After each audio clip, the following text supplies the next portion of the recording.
I don't see us streaming yet. I clicked it. It's gonna take 30 Oh, seconds. Yay!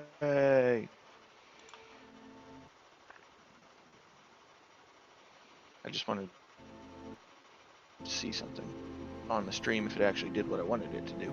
So how do you get this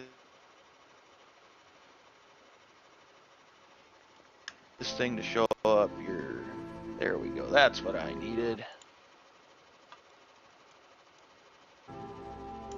Okay, so as we really want is the question. How far back do you remember or don't you remember? Okay, so we started off just running up to fight. And a noble's son started it, and we took all the blame. Is getting off into a mission by a guard captain to go check on a town off in the distance called whatever the fuck that place is called. I'm drawing a blank on it right now. It's something stone. Nightstone? Nah, it was Moonstone. City It's definitely Stone. Nightstone. Yeah, it's Nightstone. Yep, Nightstone. Which in turn led you guys to clearing out a goblin raiding party, going into a locale known as the Dripping Caves to rescue the villagers of Nightstone. As you guys returned to the village of Nightstone, led to an orcish raid on the city as they were being driven away by elves. Once you guys had secured Nightstone, a giant tower descended from the sky as you were making your way back to Waterdeep, and you got hooked up with a dragon, or not a dragon, a giant, who seemed a little off. He proceeded to send you guys northwards towards Brynshander.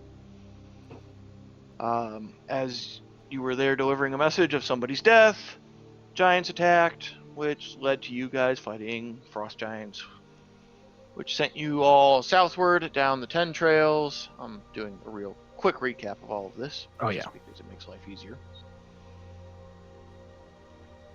Sent you southward towards Hundlestone, where you met a individual by the name of... what the fuck was his name? I don't have my notes off the top of my head.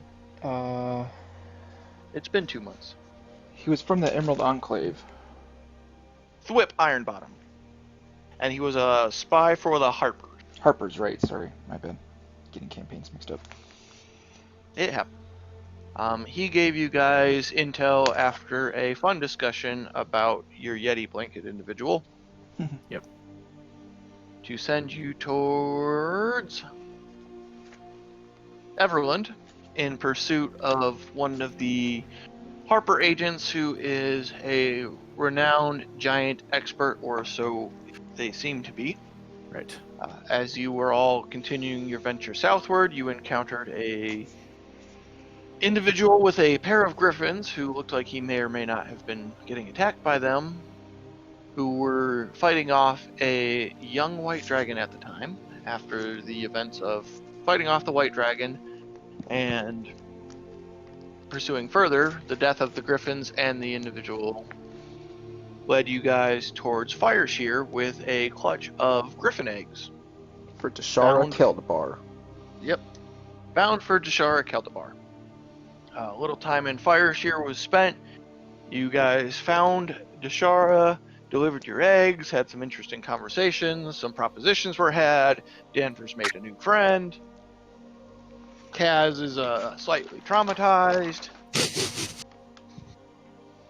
After learning how to ride griffins and being offered a essentially discounted or free trip for some, and a slightly increased price for others, agreed to fly you all over to Everland, and offered a sending stone to one or more of the party members, I believe it was Danvers specifically, to maintain contact. As the party was gearing up to leave is where we last left off. That morning, there was a heavy fog that had rolled in, and then a sudden crashing that had occurred as the party was getting geared up to head off to Dashar's Griffin House, Roost, whatever you feel like calling it, to begin their venture towards Everland. What ended up occurring was a frost giant great ship had crashed into the docks of Fireshear, leading towards the party working their way through the city to try and get out to Deshar's Avery. And through some crafty planning and trickery and some great strategy on the party's part, they managed to clear a good portion of the frost giant threat that seemed immediately present within the city and made their way there. Upon trying to negotiate with Deshara for departing the city, she made the point very clear that she could only take them so far because as long as the threat of the frost giants still existed, odds are that she would be turning around very abruptly to return home to help defend her business. Her business, her people, what she calls home in a sense. With that being stated to the party, they agreed that they would help finish off the frost giant threat that exists within the city. One Gammoth Rock Herder had been organizing the locals to dispose of some additional frost giants, and everybody made their way towards the Avery to regroup. That evening, they had sent out a couple of the Griffin Riders to do scouting on Fireshear. One coming back heavily wounded, crashing into the ground, reported back that there seems to be a very large, well-fed frost giant seeming to be remaining on the ship, directing the remainder of the frost giants through the city to gather supplies, continue raiding, and possibly constructing a foothold within Fireshear to give them a base of operations for further ventures into the mainland. Where we had left off, it was the party had been informed that there was a series of small mines that they could do get down to the docks, while the townsfolk drew out what remained of the frost giant force from the ship, seeing as the leader would not depart the ship for any reason, but would be barking orders from said ship. And that is where we left off the night before you all moved your way into the town to try and suss out the frost giants, get them away from the ship, go down your spooky little mine shaft, and etc., etc., etc.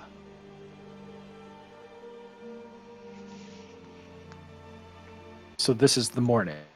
Yes, this is the morning before you all begin your assault to try and take out this last frost giant. So we haven't moved down to the cave yet. No. Okay. Cool. Because the discussion was that on the switchbacks here, basically the townsfolk would create a ruckus in the town to draw the frost giants up the switchbacks, use the switchbacks to basically assault the giants, antagonize them to going further into the town, while you all came down towards here through this small kind of, I guess the best way to describe it is service elevator for transporting goods to and from the town. Questions, comments, concerns, smartass remarks? I'd like to say my smartest remarks would make it seem smarter and assier. All right. So, if there is anything you all would like to do to prepare beforehand, you are more than welcome to. I mean, I know I cast that spell Aid on the 3 party members. Scott, you and Jay confirmed that you showed on your max hit points that there was an additional 5. Correct. Bearfane, you should do that as well. If you click on like your max hit points, there should be a max HP modifier or something like that of 5. Because you've got 5 additional hit points because of my spell.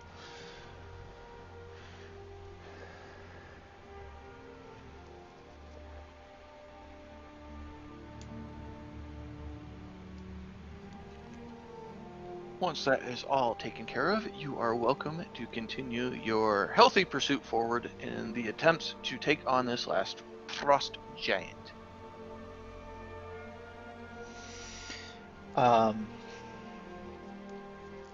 Basically, the signal we were waiting for, if I remember correctly, is just the other guys to start their thing.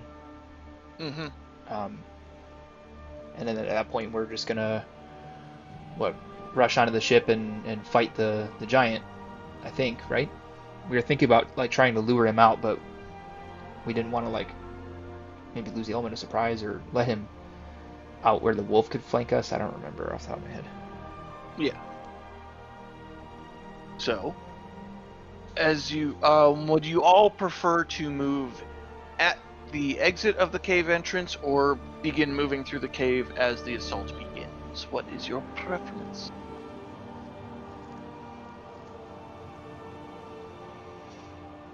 Well, I'm really bad at stealth, so what do you guys think would That's what got mitigate us that into the this to most? begin with. I don't. How bad are you? I'm very bad at stealth.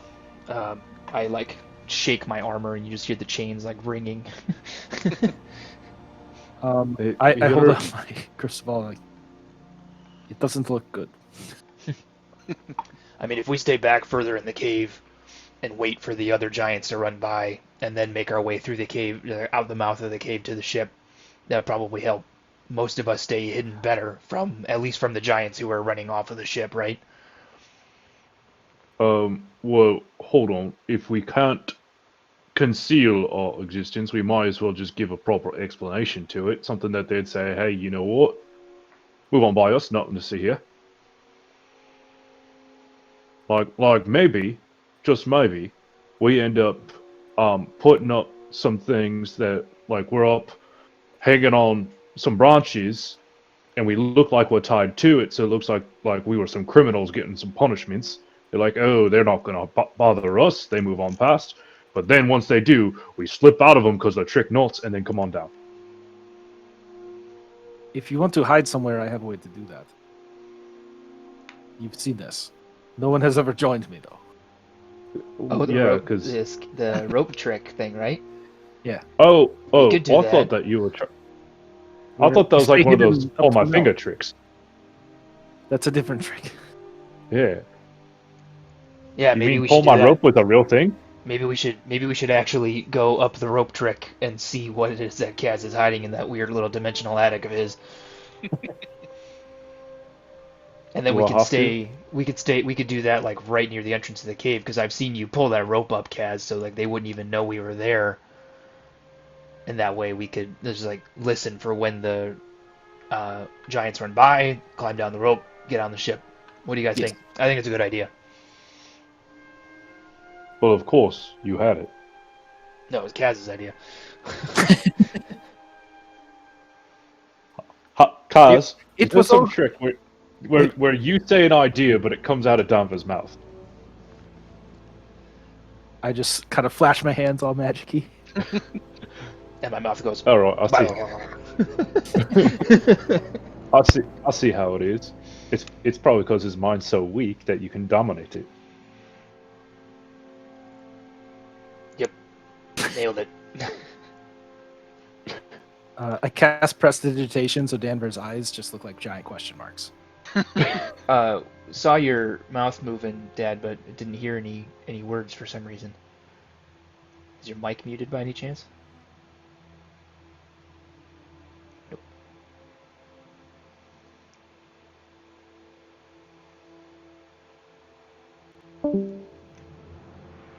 We shall take a moment and have a word from our sponsor. Doing the old pop out, pop in. Probably, yeah. Any better? Yes. Nailed it. Got it. And what? Okay. My question was, all the emaciated giants were not killed in the town already? Correct. So there's still some plus this one who's been hoarding all the food? Yes, that is a correct statement. Okay, and then making sure we have the numbers correct. There are 7 emaciated giants that we did not handle, escaping the town, and then King Douchebag, Yes. and we only have to take care of King Douchebag and Yes. the wolves. According to our plan. Theoretically. Yeah, but making sure we don't run in with our dicks out.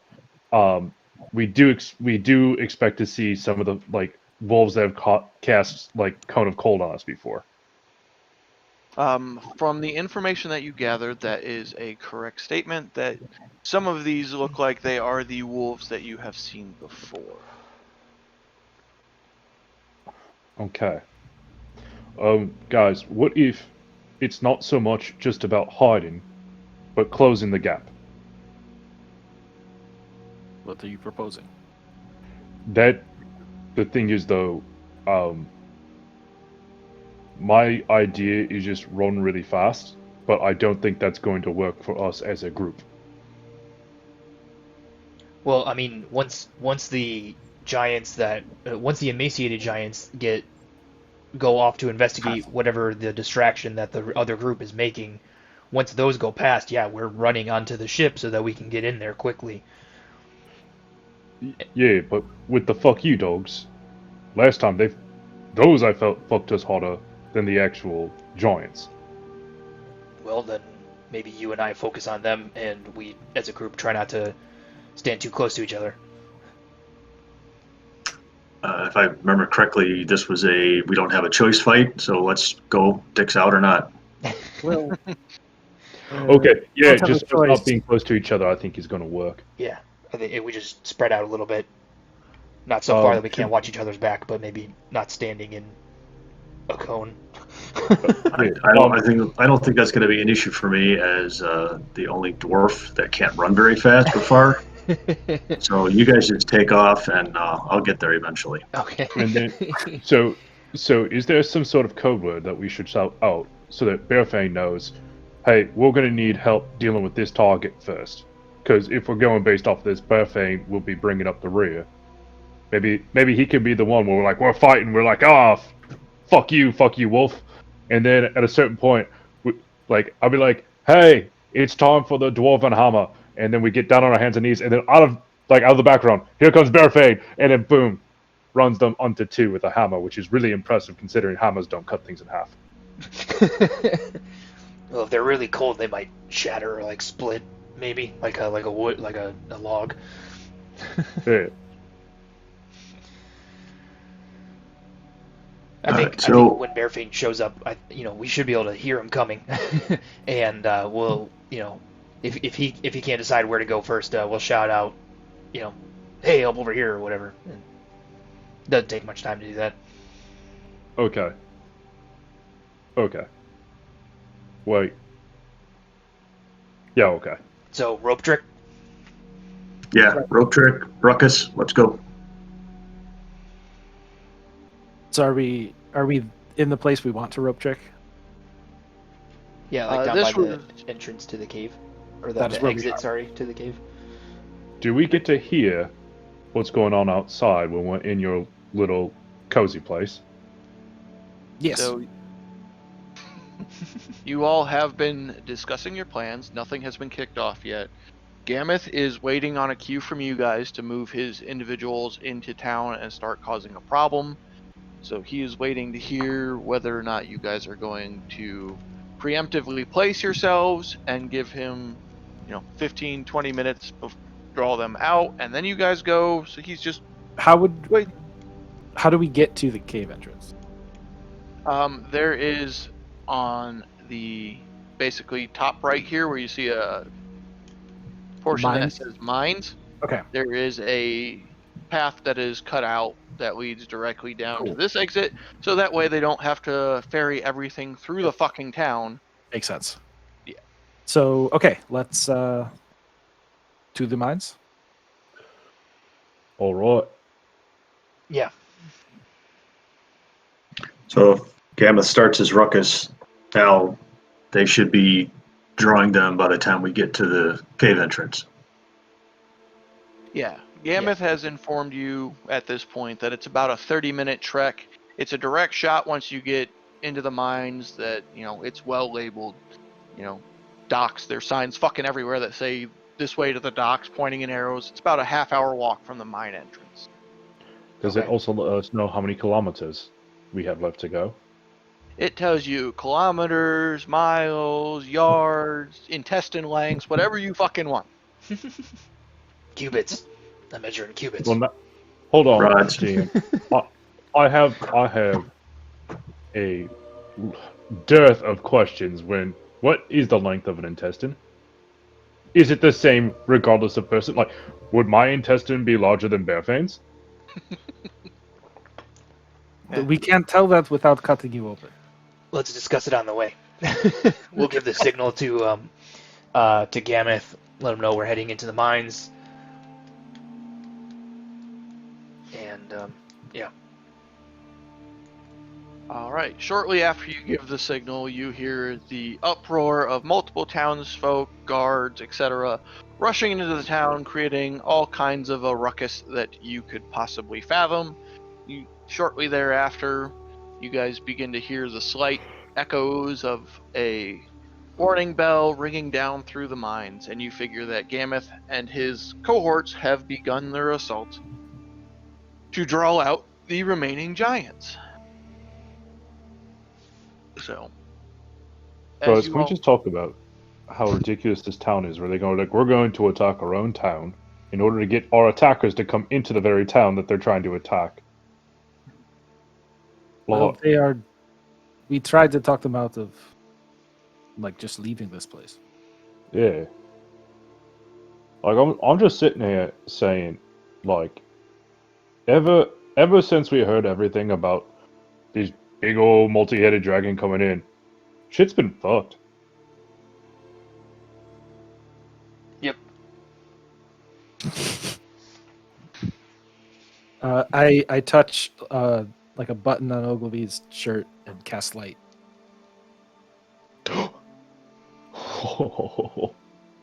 That will keep him distracted.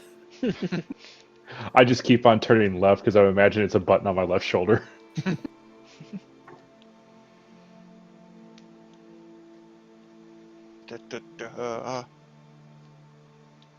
Hey, he's got an hour of a lit up button, which you only need half an hour for. I can turn it off. So, why would you? Please don't. Assuming there is nothing you all would like to do on your venturings through the cave, the mines and the caves down towards the dock, you make your way rather calmly and peacefully through these mines. It seems like they're kept at relatively good condition and well secured from anything that may be burrowing from underneath or entering for thieving purposes. And you find that there is a very solid, not large, it's probably 7.5, 10-foot wide door down there that is well reinforced by multiple beams across it to prevent anything that comes in from the docks readily gaining access to the mines. And there you sit behind heavy oaken and iron doors.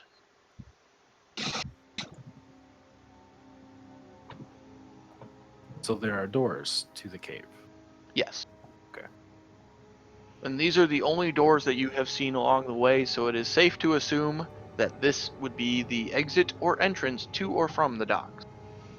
Okay. There are about 3 heavy wooden beams crossing them. Should we go up into Rope City? Okay, I'm kind of confused, Mike. So you said that we were gonna give Gameth the signal, and then he was gonna wait 15 minutes to start the ruckus, while we walk a half an hour through the mines. Well, no, it was whenever you gave him the signal, or if you were to give him a time frame from when when you departed him to start, is when he would commence his ruckus. So if you want to have him preemptively draw the giants away, as soon as you depart, he will make his way into town. Or if you want him to delay, however long you deem, knowing it's a half-hour trek through the mines to draw the giants out, he will do such. I would say we probably would have wanted him to do that. Like, give us time to get through the mine, Right. then start the ruckus. Yeah. Yeah. Then time does goofy things, and that is exactly what happens because I don't feel like stating all of that again. Okay. So we hear all that now that we're at the Yes. door. Okay. But there are those heavy oaken beams crossing it at the moment. We should go up, and we can drag out the beam from there. Just in case doors open and they see us. Well, can we tell? Can we hear the sounds of the giants fighting up in the town? What can we hear from here? Make a perception check for me. Okay.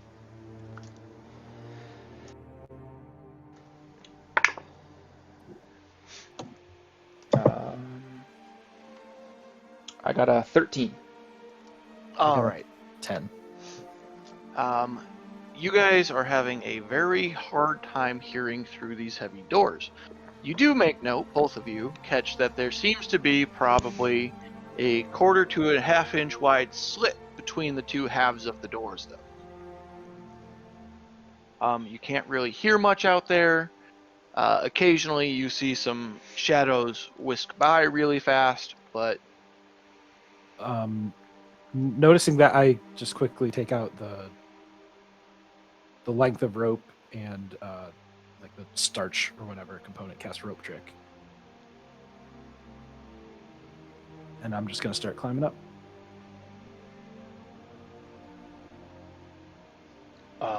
Okay, I want to start taking the boards off of the heavy wooden boards off the door and passing them up, assuming that someone else is going up there to help Kaz pull these lengths of wood up there. all right, make a strength check for me. That I should be better at.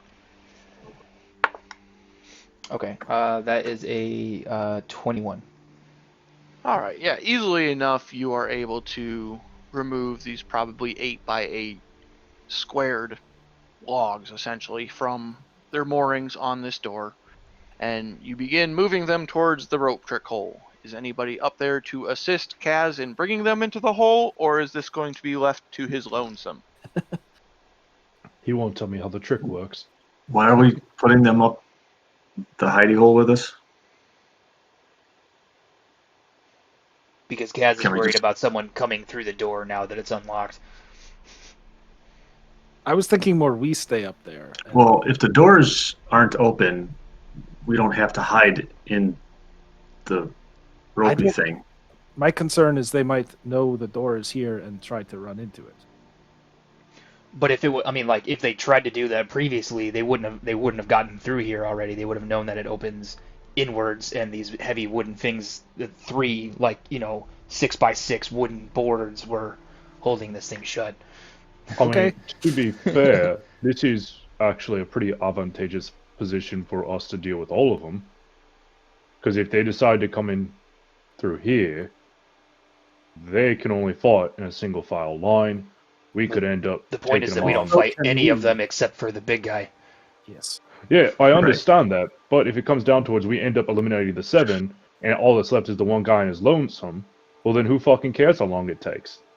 Well, I get. I'm just saying, tired after if fighting there's 7 giants. if there's ways for this plan to go wrong, this is actually one that breaks in our favor. Right. I just start pulling the rope up.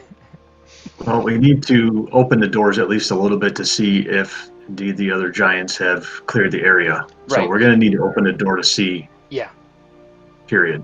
And I'm holding Oh, all let's- 3 of the big logs. I'm like, okay, I'm just gonna put these down, and we can open the door. Oh, did you want help with that? Nope, I'm So good. let's have Kaz's hidey hole ready, but we'll have to just try to open the door to see what's going on. Me and Bearfane will open the door to see what's going on. I will look over him because he is small, Be very quiet. and we will perceive together. Bethane, do you ever feel like the short jokes are stuff that only you're allowed to say, and that we really shouldn't say shit about it? I. Did you just snap the door open? Well, I rolled I guess I rolled perception But I rolled a 1. I will also roll perception, All right. and I got a 15. Okay. Let you go ahead first. As you guys are attempting to peek through this little crack again, Danvers, as you're starting to look through the hole, some kind of rumbling happens and some dust shakes loose from the door and ends up in one of your eyes, and you're just struggling a little bit to see out there. Bearfane, on the other hand, being shielded by your snout and such, is protected from the dust and makes note that he catches one or two giants that seem to be sprinting past at a rather expedited pace. At this point, if you wanted to take a guess, you've probably seen at least 4 or 5 shadows blow past this, 2 of them being confirmed as frost giants.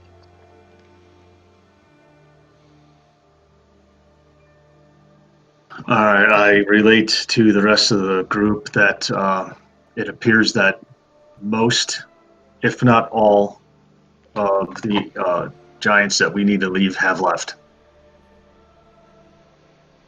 So I think we should start our assault. I send my raven out the crack in the door. Your raven would not be able to fit through the quarter to half-inch wide gap in the door. They popped it open a little, didn't they? Yeah. Oh, in that case, yeah, he would be able to make his way out. Okay.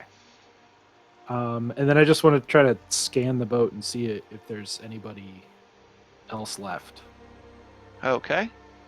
As you begin your flight around, have a perception check made for your raven. 9. All right, 9. Let me check something really fast. Not a good roll. Bird eaten by wolf. Bert just doesn't see anything. Yes, bird misses toothy maw.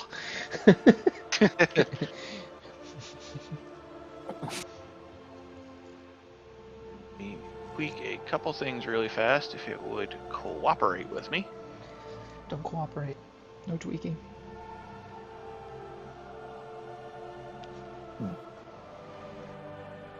And I think to establish some sort of a break in the party to try and abate the wolves' effect, Kaz and Ogilvy should go out first. And then a couple of seconds later, Danvers and I will go, and then he'll obviously out-sprint me, and then we'll have separation. So you feed me to the wolves. No, I'll scream really, really loud, and the wolves Well, will be like, "Oh, new friend," and they won't notice you. We do need eyes on the ship first to figure out where we need to go and how we need to position ourselves. All right, so I have switched maps for you guys. And this is just a rough approximation of the ship that exists. Sure. That has crashed in. Your Raven has made his rounds past. He made note that there is a gangway placed down over here to allow the frost giants easy access on and off the ship. At the far aft end of the ship, you make note that there is that one very large, strong-looking frost giant standing there, watching the compatriots run off towards the switchbacks with a winter wolf sitting next to them. In a quick glance around, it does not appear that there are any other frost giants here. Okay. All right, so fly back once- and, just sit in front of the group. Just bird on the ground, just shrugging. All right, so we'll just since the bird has given us a pretty good scouting report, then I think, Kaz, you could probably sit back. But just to still try and maintain some sort of stealth, I definitely need to go last.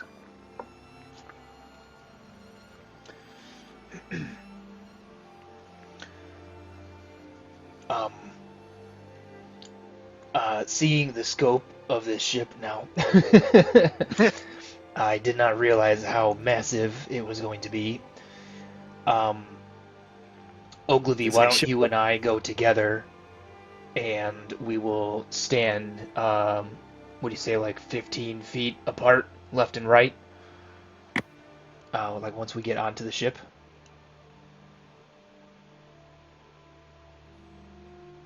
I'm gonna pop my head out of the hidey hole. Yeah. I could try to go ahead, and when I get close enough, I can try to slow him down for the rest of you. How far can you be away and still do that? About 120 feet. Okay. I don't know if you need to go first Or necessarily. Maybe we should like give each other, I don't know, like a 10-foot leeway, right? Like, Ogilvy, do you want to go first? You want me to go first? I mean, oh boy, that's yeah, so. you can go fast. This is really big. Yes. Mhm. Well, it's I a run giant faster ship. when I have somebody catch up. Yeah, no, I was still thinking, is this side of the boat anywhere near the land, or is this in the water? Which side? The aft. The aft is in the water. If I kick you guys back over to this, I'll give you a rough approximation of how the ship is laid out. So basically everything, but So he's here. Yeah, yeah. Okay. your giant friend is sitting back there. Yeah, I can't get into that frozen water like that. So Well, it looks like we have a long run down the ship, so we'll see who comes to us first, whether it's the wolf or the giant. Yeah. I just It's try. a sip. We just try to stay stealthy if we can, and if we can't, it is what it is. All right, sure.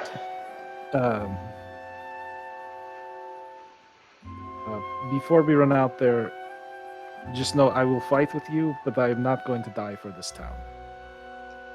So would you all care for a reminder of the information that you do know about giant great ships? They are incredibly sinkable. Wait a minute. Are there little hidey holes for like their that they don't use? They're 240 feet long. At least 10 giants are needed to man the ship. They can carry 200 tons of cargo, and I have ascertained that there was roughly 20 giants aboard this ship. I did write the cargo number down. I don't know why that's all I wrote down. I got you, Mike. So- I got you. I made that check last time we played. So, with that being said, you do know that these giants are in a, last resort situation. So there's about 20 Because- tons of cargo instead of 200. Well, we killed at least one too many for them to be able to leave. Right, yeah, they could. Yeah. From what I remember. Right, Yeah. I think we'd killed 13 or something like that. Yeah. Between us and the other group. Okay, I'm assuming that all this is happening instantaneously because we don't really have time for fuckery. I will go first. I will move out of the entrance to the cave, up the gangplank. This turn, I'm going to. How far is it actually from up the gangplank? For me. Okay, I'm gonna sprint so that I can get to. Well, before we do that, let us get into initiative, Okay. just to make Oops. life easier for everybody. I don't know why I did that. I'm used to playing with. Oh Jesus. Okay. Did you roll a D100? No, I I'm going didn't. But first. I accidentally rolled on roll 20 because it's been a while since I've played with you guys on D&D Beyond. But I rolled. Alright. I got a I rolled 16, real 15 plus real one. bad. 16. Yep. Right, let me check. Yeah, that's Bearfane. 9. All right, Kaz. 21. All right, Danvers. 2. What's your So dex he's going to modifier? sprint up first. -3. All right. I don't think I'm winning any tiebreakers. No, you didn't. Hey, we could be fighting a. Yeah, you're right. An amoeba? Do amoeba move quick? I don't All think they right, move quick. Kaz, you are the first one up in this adventure. Okay, so I'm going to try to be sneaky. Go 5, 10, 15, 20, 25, 30. Are you? If you're trying to be sneaky, I need you to make a stealth check for me. Lord, Okay. sneaky. That's pretty good. 15. All right.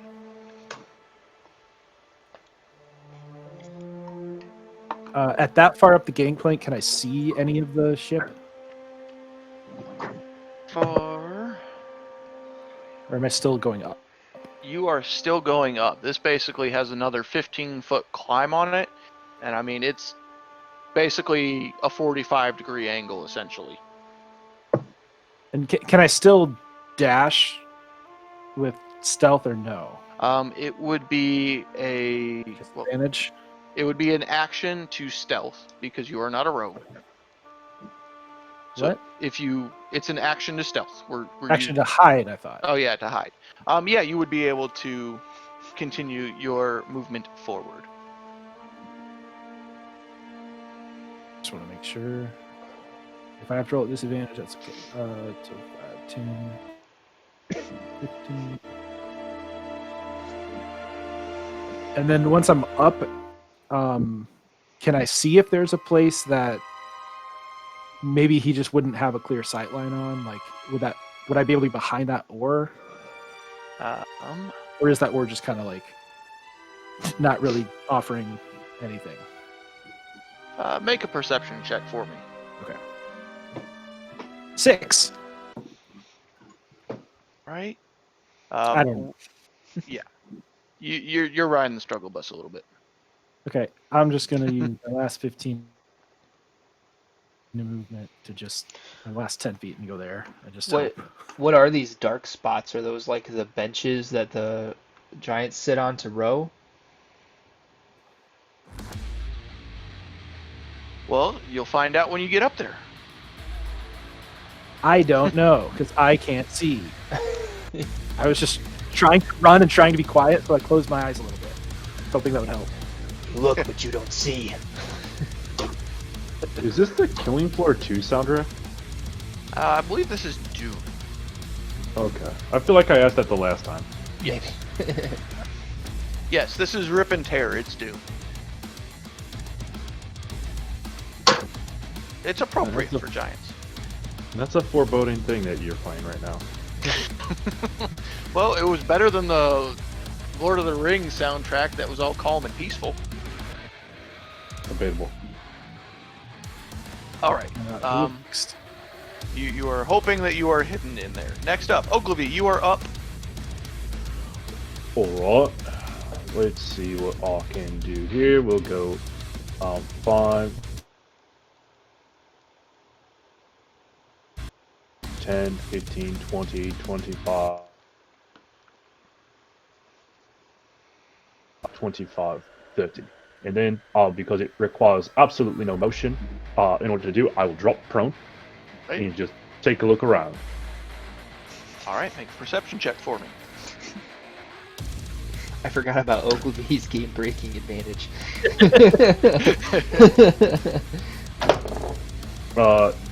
You said perception? Yes. Alright, that is a 11. 12 minus 1. You've seen a little bit more than Kaz, and you have realized that these are essentially cubby holes that are designed for frost giants to sit in. I will give you an example here. It's right here. But they essentially sit there on a bench at the oar to row. Alright, so I imagine that I would have been able to see that as I got onto the boat. Would I be able to edit my movement so that I would have, like, dove into the cubby hole? They're only about 7 foot down, so it's not like it's horrible to get in and out of.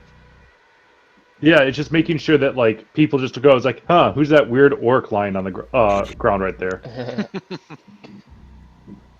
So, like, if I would have been like that, is that Yeah. fine? Alright, cool.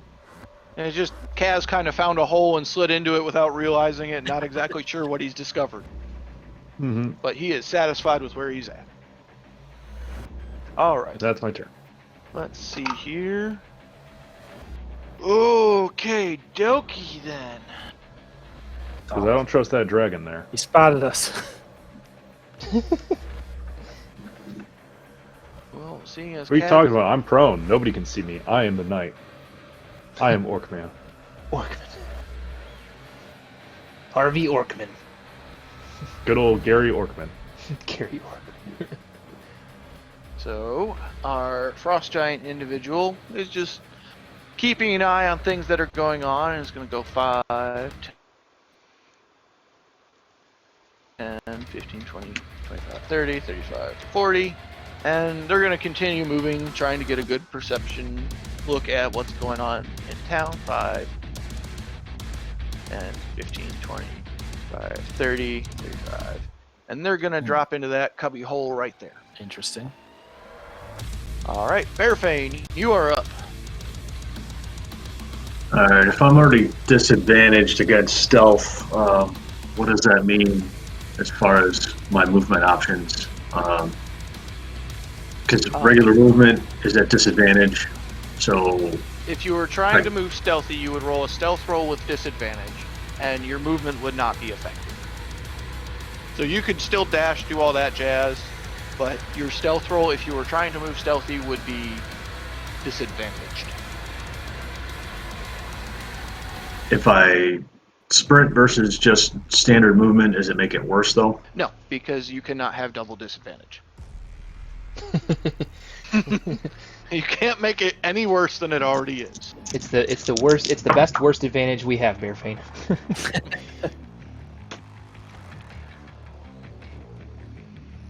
Okay. So 50 feet, I probably don't even make it to the end of the gangplank then, right? Take a look. From where you're at, you could make it right to the edge of the ship. Okay. I Right on the railing. rolled a 4 for stealth. Okay. Total?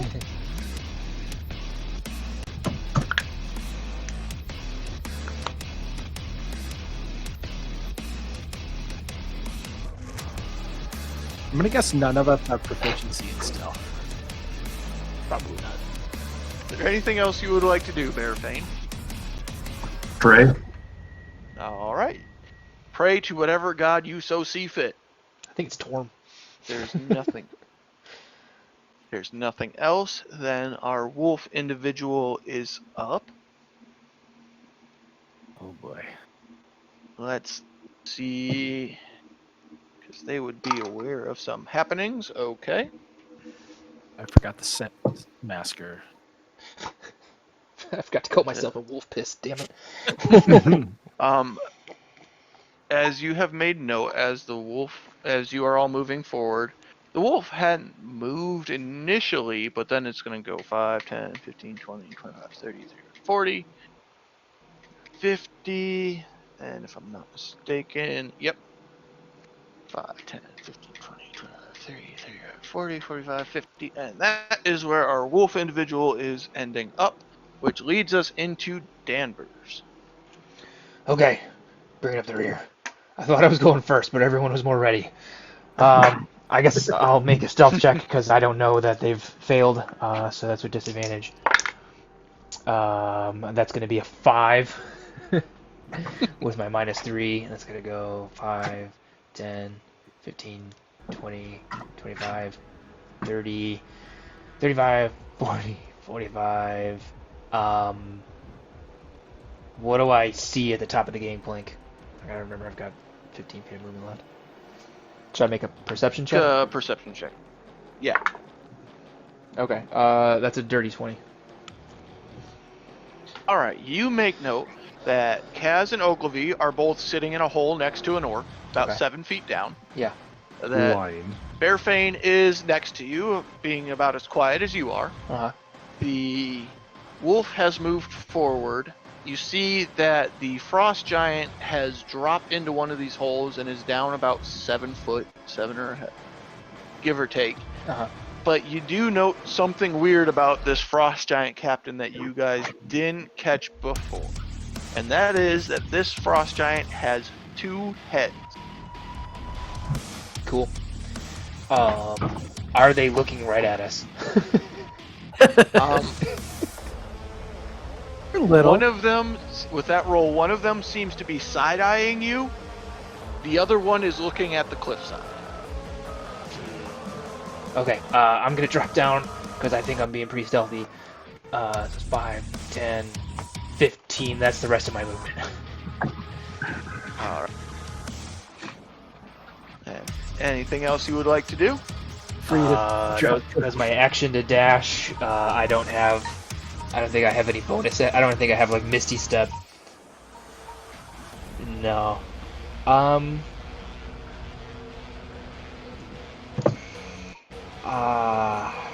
Nope, I'm not gonna do that yet. Okay, that's it for me. I'm done. Then we are back at the top with Kaz.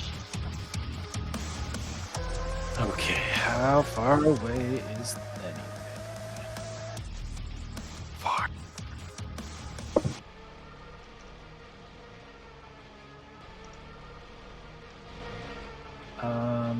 Okay, I'm gonna go 5, 10, 15,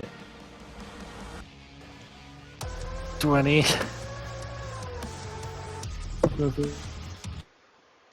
30, and then I'm gonna dash.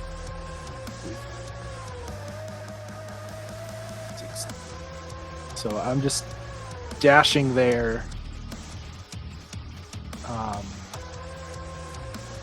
So, Kaz, as you've been moving, you are aware that essentially the space between these portions here, you are free to move underneath. That there's nothing there except for kind of a little bit of planking and some of the, supports for the ship.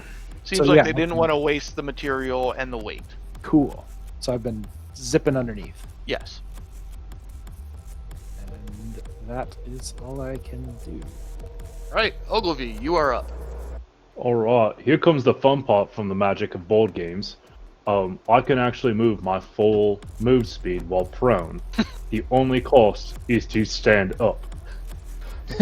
So, being my extra little self, I'm gonna go far. I'm sorry. Oh god. Oh, that's why. Here we go. Back where I'm sorry. 5, 10, 15, 20, 25, 30, 60. All under the ground because I don't want to find out if that dragon is real or not. All right. Ogilvy knows the real threat. The real threat is the dragons we met along the way. Is there anything else you would like to do? Make sure that every part of my body is touching the bottom of this boat here. Okay, simple enough. Next up is our frost giant individual. You guys all get to see them drop prone. Uh-oh. Oh no, they took a page out of Ogilvy's book. They know the And- secret. I wrote a book. So, make a perception check for me, Kaz. I want to see if you catch this. There'd be too much crap in the way supposed to for be good at this. Ogilvy to see it. 5. You lose sight of the giant just like everybody else at the moment.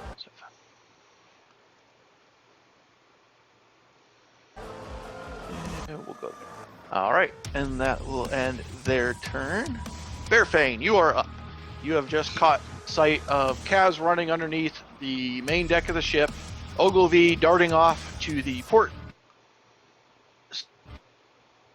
side, and the frost giant has ducked down and vanished.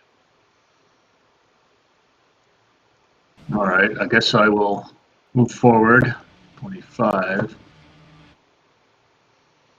And from where I Can I get a glimpse of this dragon thing here? And I want to figure out what the hell it is. Go ahead and make a perception check for me. Ouch. 7. You make note that it is kind of a artistic carving / mural cut into the ship's deck, basically of what the giants, and it's kind of an overall, I'm trying to think of a good way to put this. It is their interpretation of the status that should be assigned to dragons. Okay. That's all I believe I can do right now. Right. Then our wolf friend is up. Let me see what they choose to do. All right.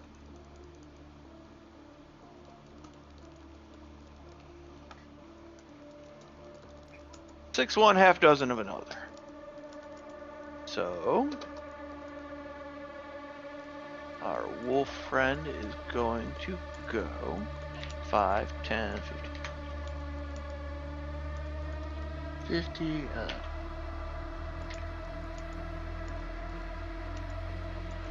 And that's where the wolf ends up. Which leads us to Danvers. Okay, I'm going to go. It's moving right at us, so I'm not even going to bother with stealth. 5, 10, 15, 20, 25, 30. 5, 10, 15, 20, 25. I want to kind of so. All right, hang on. Let me back up really quick. What is this dragon thing? It's just a carving / mural inlaid into the deck. So so in other words, this is empty space here. Yes. Okay, never mind. I want to. So it was 20 there, 25, 30. I want to use my action to dodge. Okay. Is there anything else you would care to do? No. All right, then Kaz, you are up. All right. Shoot, I gotta try this again because I can't see on this color with my color. You can always change your color. I'm gonna zoom in. All right. Change your color. Click on your little color block on your 30, camera, and then you can pick a different color. I know Do it. it. Okay.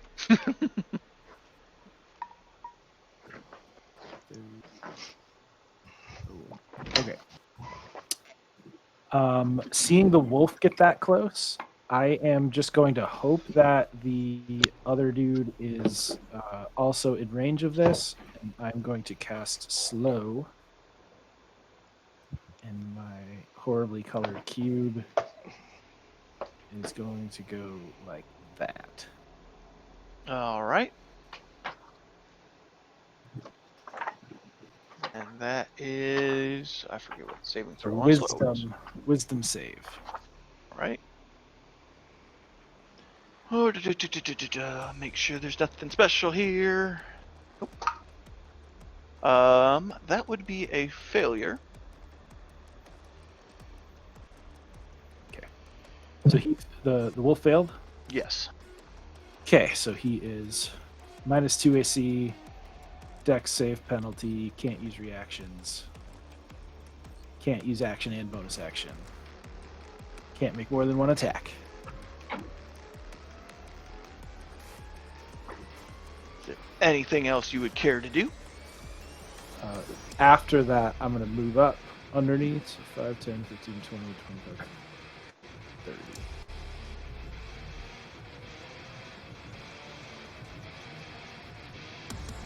And that is my turn.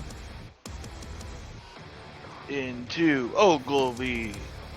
As we found out through the book, crawling is considered difficult terrain. However, the conversion is 3-to-1 as opposed to 2-to-1. So I'll have. So it says every foot of movement while crawling costs 1 extra foot. Crawling in actual difficult terrain, therefore, costs 3 feet of movement. Okay. So then I'll have to spend my turn going to where I'm currently at on the board. Okay. Nothing else you would care to do in that time frame? No, because to move the 30 feet each time would have required my dash each time. Okay. So I don't think I could. Bonus action.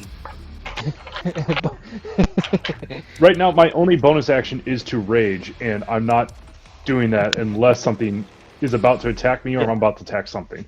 Yeah. Bonus action, rage, chest laser.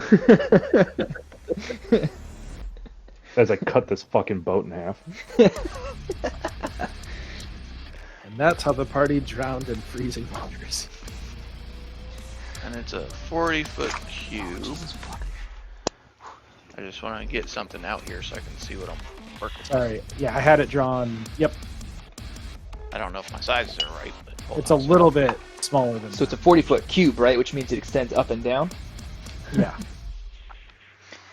Make the giant safe. Make the giant safe. I'm hoping. I was just hoping. Yeah. I think it's a little smaller. Trying to get it zoomed in and tweak it, and I can't see what I'm doing either. This Yeah, map's- it goes out to about like that. Yeah, I was too far out to see the silly little blocks. So if he's in that cubby hole, Which is concentration for a minute. yep. Just do that to get it squared perfectly where you had it, and nothing else for Ogilvy, which rolls us into our Frost Giant. So,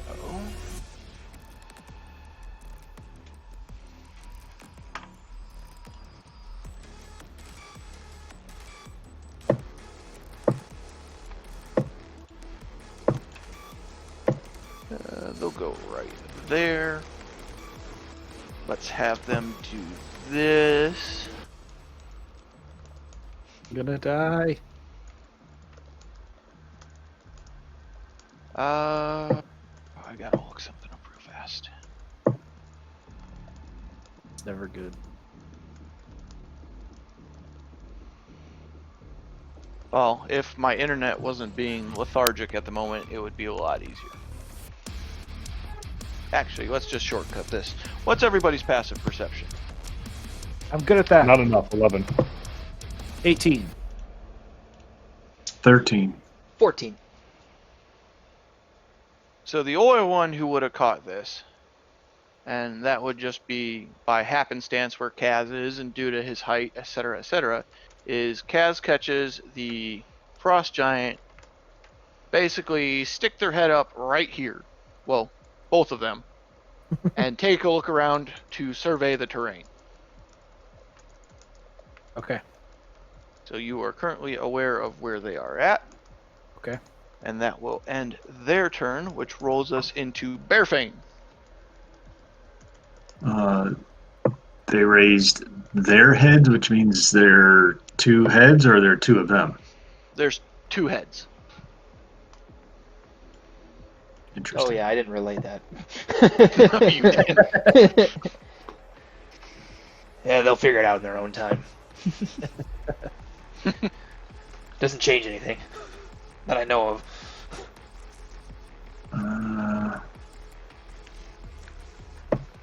I'm trying to, if I use dash as an action,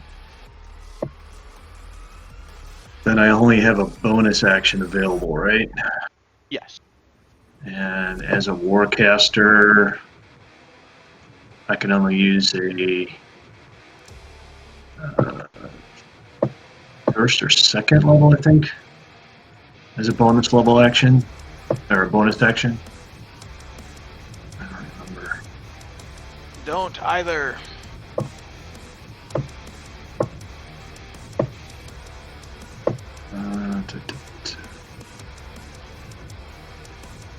I don't remember what you decided, Mike, for bonus action spellcasting in this campaign. I don't remember if you were using the feat option or I don't think I can remember. I don't remember either, honestly, off the top of my head. I've just been playing the regular rule. Playing raw. Yeah. We'll keep rolling with that then. I think we were playing raw with the option for the feat like I had done in Eberron Coast, but I don't know. Yeah, I for think sure. that's what we were doing. I don't remember.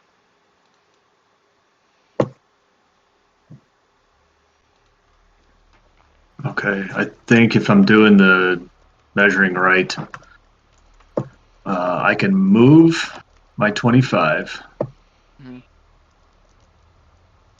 and still cast Guiding Bolt at the wolf.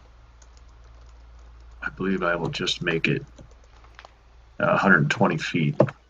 That would be 120 feet. Yep. Okay. So let us do that, though. I believe I'm going to put it all on the line here, and I'm starting off with a third level spell. Okay.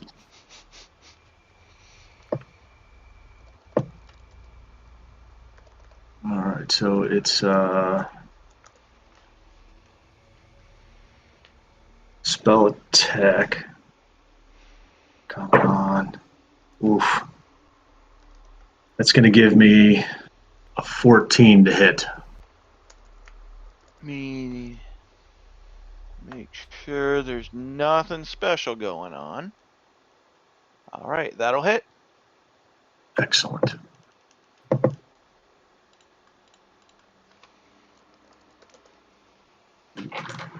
Four, 6. Come on, yeah.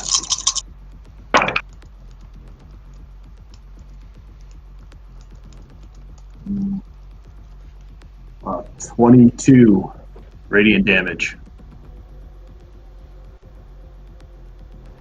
2. All right, and it takes And- is it 22 damage. He's now marked against next attack. All right. Is there anything else you would care to do? Let me check my bonus action chances here.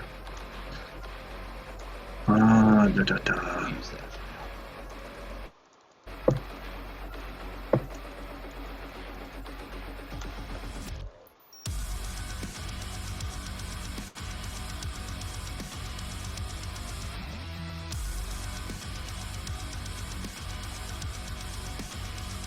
Not too far away from that yet. That will be it. Okay, that rolls us into the wolf's turn. And Come closer, my dear, so that I might smite you. 20, 25, 30. Wait. 5, 10, 15, 20. 15.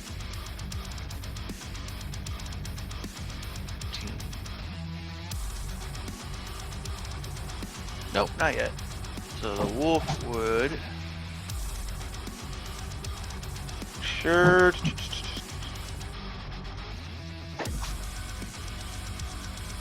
Then it'll use its movement to go another 5, 10, 15, 20 to there.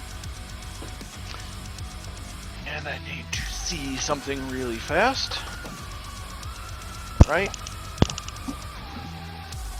Double check on that. How does slow work again? Is it like Concentration spell. no? Is it Yeah. like half speed? Like I don't remember how it Yeah. all works. Yeah. And then they Half only get speed, one attack. minus 2 -2 AC. They can only make one attack. Can't use a bonus action, or can't use both an action and a bonus action. And also, do they not get reactions? Is that Correct. correct? Okay. Yep. No reactions. And they make a wisdom saving throw at the end of their turn to try and break it. Wolves aren't wise. Alright, it Never is heard still of a slowed. wolf being wise. No one ever took advice from a wolf.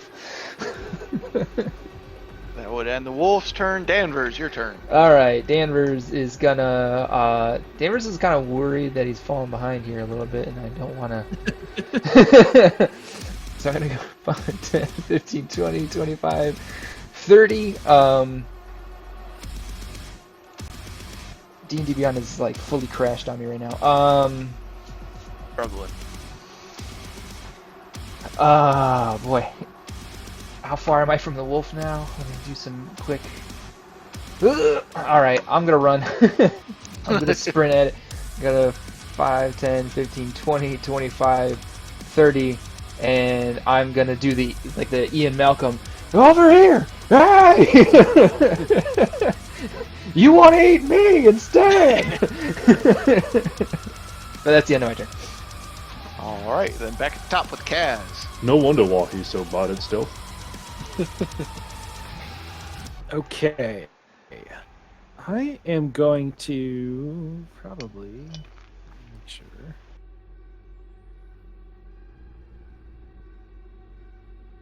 Yeah, I'm gonna magic missile the wolf. Right. All from right. where I am. So, oops, I don't need to cast it twice.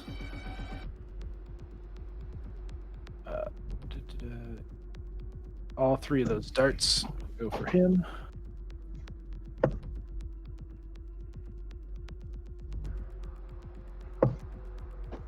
So that'll be 10 force damage. All right. Anything else you would care to do? Can't.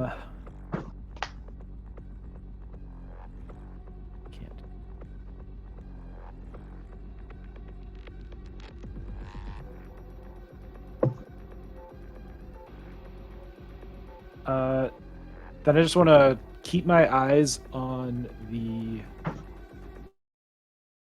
giant and move forward some more. Okay. 30. So get to about there. And hopefully keep my sights on the giant. Easily enough done at the moment. Next up would be Ogilvy. All right. Here comes.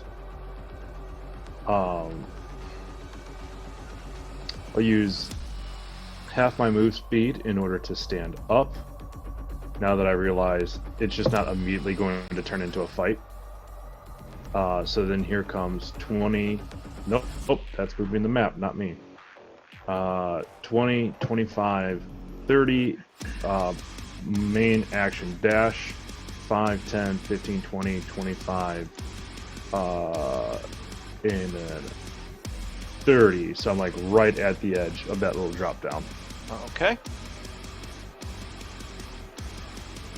Anything else? I just wanted to make sure I'm still underneath. Yes, you are.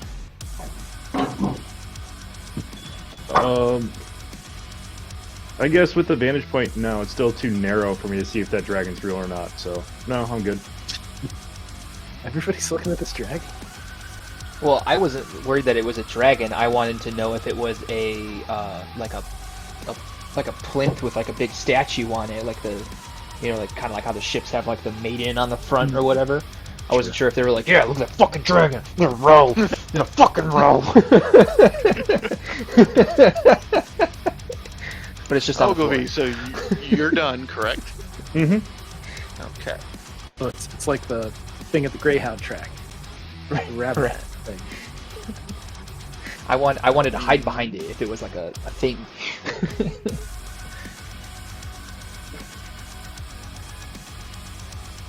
Seeing the wolf over there. Danvers there. Can't see Kaz. But it can see Fairfang. Well, let's see. It's gonna stick its head down and see if it can see Magic Man. Oh, great. Yeah, it sees Magic Man. Magic Man, El Diablo. Alright. And it is going to try and rip out one of these wooden beams, which isn't structural, so it can easily enough do that with its strength. Okay. And it's going to try and chuck it and nail Kaz with it. Jeez. Fuck. Giants are Wolf's scary. throwing y'all. board. So That is. What's your AC, Kaz? I don't know. It's currently 11. Okay. And what is? I need to look up cover rules real fast just to be sure. Is it with disadvantage because it's outside of the range of a javelin? It's with disadvantage because it's outside of its rock range. 3/4 cover is +5, correct? Yeah. Okay, Kaz, you're still getting nailed by a wooden beam. Oh, gee. Oh, wait. Can I shield as a reaction to get +5 more and block it? What would that put you at? 21. I mean, my AC would be 16 plus So 5 21, for cover yeah. if you're like giving me the cover. Regrettably, you're getting a wooden beam to the chest. Okay, then I'm not wasting the shield. Mhm. Because the lower of the two rolls was a 15. And it gets +11 to these. Dear God. Okay. Hold on. Can I just make up a reason for him to get an additional 6 AC? You can make up and try. Because you like us? Oh, shoot. I forgot. Yep, go ahead. All right. Proceed with killing me. Because he's got a reaction spell called Teleport Beam. I have a reaction called 45 AC. Once per week thing. It's called MC Hammers Can't Touch This. Yeah, So- he actually has a portent and said instead of that 15, you rolled a natural 0. Well, that's right. Yeah, I should have portented him. As this wooden beam comes careening through here, it catches just right and whips around one of the support beams and smacks you into the chest. And Yep. you take 30 points of bludgeoning damage. Ooh, boy. Ooh, good. Okay. Oh man, if only we have my Call of Cthulhu character. All right. Uh, Who's next? I need you to make a Constitution saving throw. Oh, yeah, for the concentration. Yep. Hold on, did you portend this?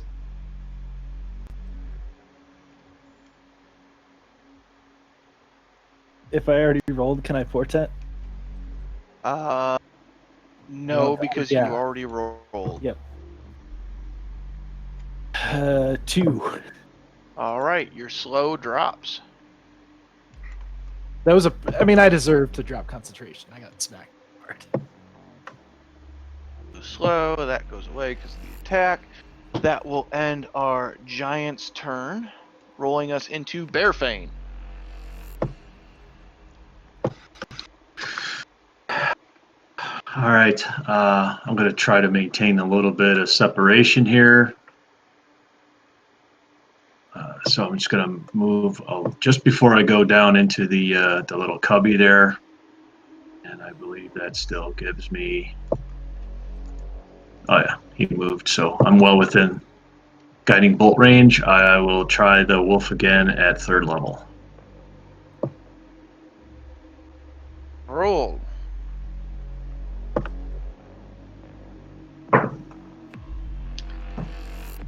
Okay, I would like to use my channel divinity of guided strike.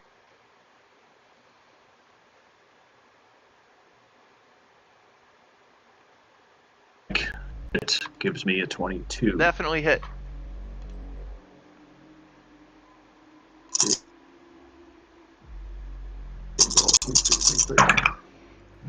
Okay, that's not bad. 23. 3 points. Very nice. That definitely puts our wolf friend into a much worse situation. And I believe, let me see what I can, let me see where Kaz is in relation to me. Shit, he's too far.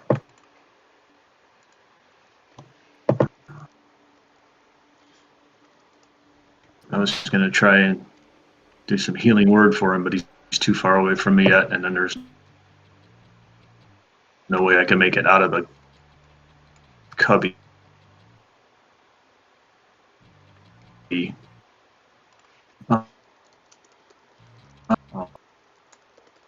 an attempt to try and get him next time. Okay. So I move 15. Oops. There's my 10 remainder of my movement, and that'll end my turn. Then I believe that takes us into our Winter Wolf with the goading from the individuals and the attacks. Let's see how. Oh, you guys are too far apart for that. So our wolf friend is going to go 5, 10, 15, 20, 25. And let's see how this looks. Comes bounding forward. Nope, gotta go 5 more forward. Stops there. And you begin to see this kind of mist begin to accumulate around its mouth, Danvers. And out shoots a cone of cold, essentially. And I need you to make a dexterity saving throw. Just one of us. Okay. I get +3 on it because of my aura. Probably not going to make a fucking difference. So that's a 7. That does not make a difference. I can't see, or else I would have tried to help. That's okay. And... I can take it. Okay, Batman. I still like Danvers better when he sounded like Kermit the Frog. And you are going to take 13 cold damage as ice whelms around your armor. Alright. Well, that's not too bad. We've seen worse. Alright. I told you I could take it. Maybe maybe this is like the puppy version of the wolf, and instead we should try to train it to have it become one of our own. Or maybe Mike just rolled really bad and I got lucky. Alright, Danvers, you are up. Yeah. Divine Retribution! I'm gonna step forward. And I'm gonna hit him with my flail. I get 2 attacks per action, so I'm just gonna roll them both, because I'm gonna swing this way. Okay, so I have a 19 to hit and a 24 to hit. Both hit. Okay. So...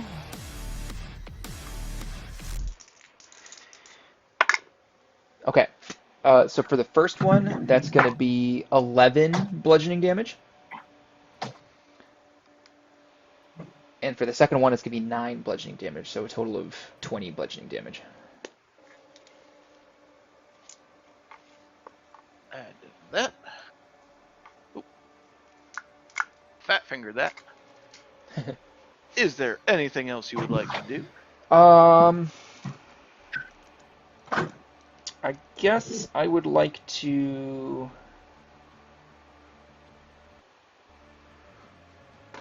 I want to move it... Wait. I am medium and this wolf is large, correct? Correct. Okay, I would like to move it 5 feet to my left. There? Yep. With my Crusher special. And that's it for me. Okay, then we're back at the top with Kaz. You make note, Kaz, that there seems to be a break in the decking above you, right to the south there.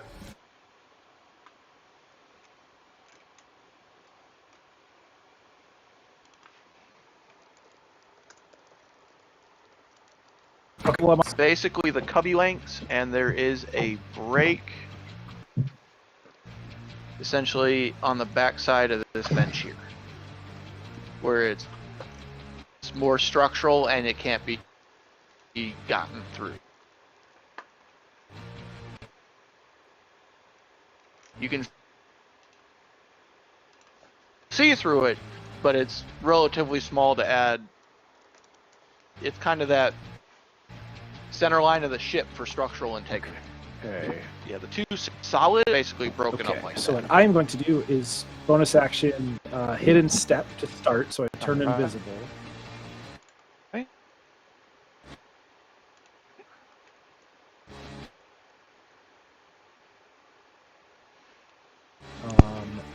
going to go.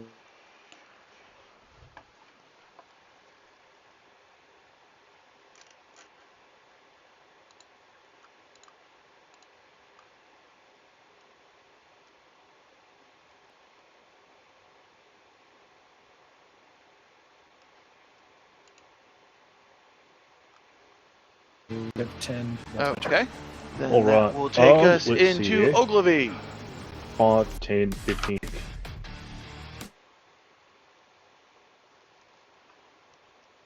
A little bit of time. Let's see here. Hold on a second. No, I can't use the trident of fish command that way. I have to see the fish. I just can't ask. Hey, any fish out here want to help? Just swarm and like salmon just start flopping up on the deck of the ship. What about these areas, like right here? Are these like staircases, or are Yeah, these like part of the sail? These are staircases that basically lead down to the holds. Okay, For the so that goes giants to be- even deeper in the ship then? Yes. Okay. Yeah. All right. So then I'm going to use my action to dash. I'm going to go 5, 10, 15, 20, 25, and just trying to use that mast as cover, and that's my turn. Okay. Then that rolls us into our giant, who is going to move out of their hole. Go 5, 10, 15, 20, 25, 30, 35, 40. We'll go right there. I like right there better. And let's see how close everybody is. That they Remember, can- I'm invisible. Yep. Okay. And remember, I'm indivisible. 100.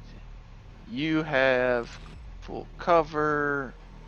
So really the only one they'd be able to chuck something at would be Danvers. So that is what they're going to do with disadvantage. Can I see Gonna- this? You are under the decking. They are above it at this time. Okay, so no. Unless you climbed up. No. Okay. So they're going to rip another piece of wood out and throw it at Danvers. How does a 25 hit you? A 25 would strike me, indeed. Okay. So, that will be Mathrox at your face. 7. That is 24 bludgeoning damage to your facial region. Okay, alright. That hurt. And so now there is a ripped out piece of wood there. And a new piece of wood damaged there. It's almost like they don't care about getting home. Yeah, it's crazy how that works. Bearfane, you are up. Save them from their own stupidity. All right.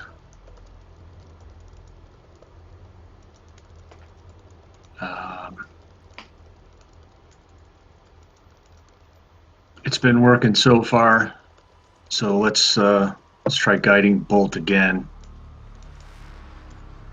Have we been forgetting about the bonus to attack on that? I think we may have. Kaz has been using magic missile, which hits Automatic. definitely. Danvers, I think, has neglected it, but he was smashing the shit out of it anyways. Right. Now that's only the next attack, right? Yes. It's not my next attack, it's anybody's next attack? Any next attack, yes. Okay. Well, I have 1/3 level slot left, so let's go ahead and use it. Alright. No extra needed on that, as it's an 18, but it gives me a 24 to hit. Hit.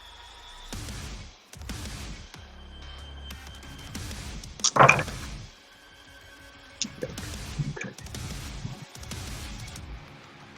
20 more radiant damage.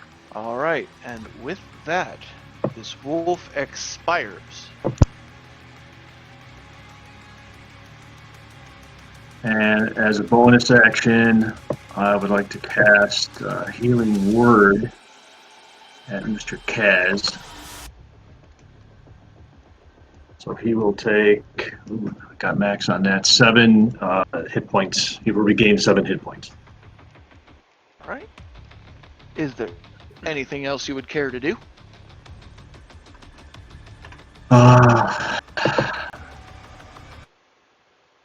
have yet used War Priest.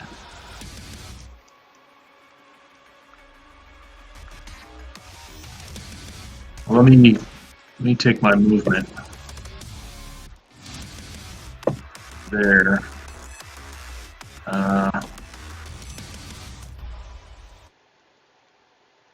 If I were to use the bonus action, does it prevent me from using War Priest, in which I get another attack? Let me look at the wording on that. I don't remember. Oh, you can make one weapon attack as a bonus action. So yeah, I just already used my bonus action, so I cannot. That's the way I read that. I would agree with you on that. Okay. That will end my turn then. All right, Danvers, who just walked away, is up. We'll be back after this short pee break. Okay, I'm here. I want to move 5, 10, 15, 20, 25, 30. What's up with the green lines? Those are the dividers underneath the ship. Oh, okay. Yeah. And there I just put the order into the chat for the way it runs. Okay. Still too far, so I'm going to use my action to take the dodge action in case he decides to chuck another fucking beam at me. All right. And that's going to be it for me. All right, Kaz, you are up. All right, so I am visible again. I'm gonna go 5, 10, 15, 20, 25, 30. I'm still underneath there. Where you are at currently, basically you are starting to find the top portion of a staircase essentially that leads down, so it starts to kind of clamp off where you're at. Okay. So right about here. Are we doing potion taking as a bonus action? Yes, if it is yourself. But something like that is closed off. Okay, then I'm going to dash 5, 10, 15, 20, 25, 30. And then I'm going to bonus action a potion of healing. Okay. Get 7 back. Very nice. Come on. Something like that for stairs. Cool. That is my turn. All right, then Ogilvy, you are up. Okay. Let's see it really there. And what's the rule of my rage? It's been so long. Since we've done this game, I know. Okay, so just attacked a hostile creature or taking damage, so it's not based off of melee attack. So I'm going to use my bonus action to rage. And then I'm going to move 5, 10, 15, 20, 25, 30. And then I'm going to throw my Trident of Fish command. Okay. And based off of the distance here, it is with disadvantage. And I won't use reckless attack because it's not that useful. My lower roll will be a 9. That will not hit. I sailed it.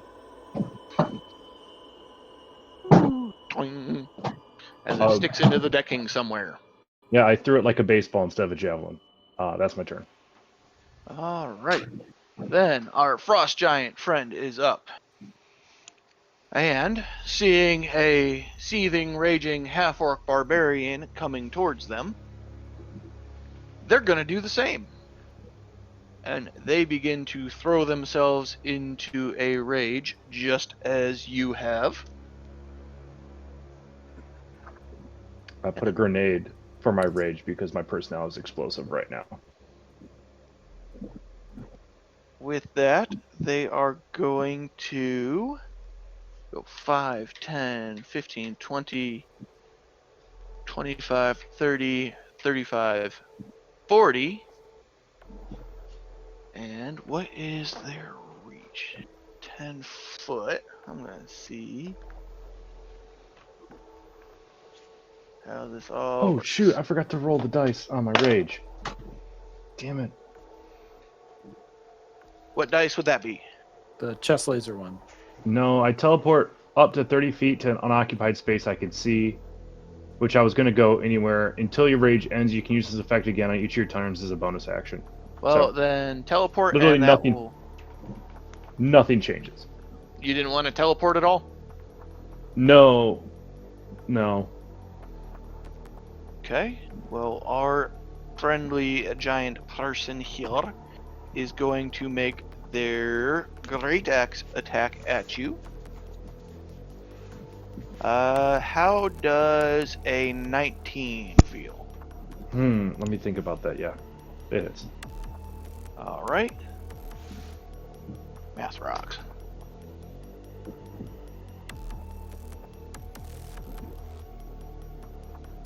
That is 25 slashing damage.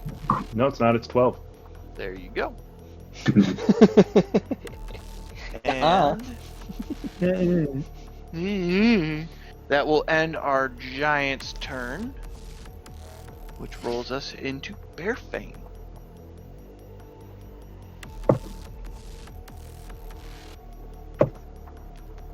Right.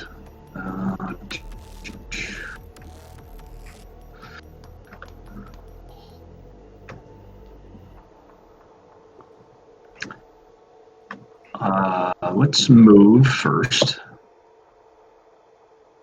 25. And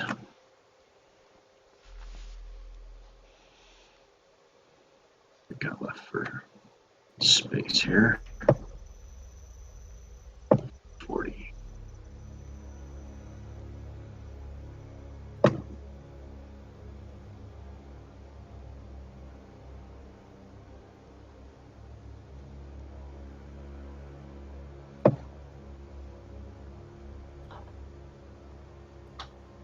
All right, second level guiding bolt. It's been working so far. Let's go at it again. That is a nat fucking 20. Very nice. Did you just guiding bolt for yourself? Guiding 20. Guys, just follow this line. No, it's not that hard.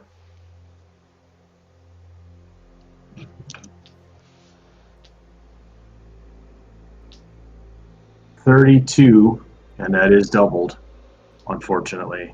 Okay. Still better than 32 nothing. radiant damage.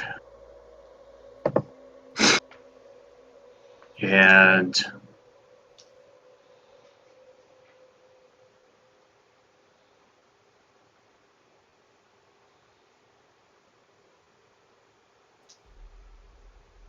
yeah, I want to use War Priest. Well, I guess that's a melee attack. Never mind. And if that's the case, I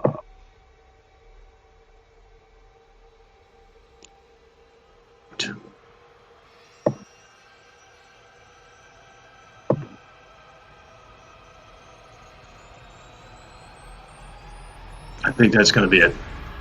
All right. Then that rolls us into Danvers with Kaz on deck. Okay, I'm gonna use an action to cast Cure Wounds on myself at the first level. And I'm gonna get back 8 hit points, which is not a lot, but it all helped. And I'm gonna move 5, 10, 15, 20, 25 to get into range with Big Boy.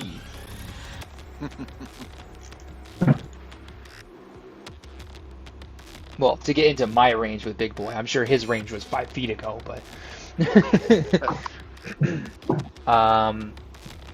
and that's gonna... Yeah, that's gonna do it for me, because I already cast a spell. Yep. Alright, Kaz, you are up with Ogilvy on deck. I guess I'll gather somewhere that I can't do what I wanted to do. That's okay. Sorry, we're trying to protect you from getting smashed by a 2-headed giant monster. Yeah, no, I mean, it's all A cool. ill-tempered 2-headed giant monster. I just have to change. Who happens to be throwing pieces of his ship at us. Have you ever been so upset that you threw your vehicle at someone? Just parts of it.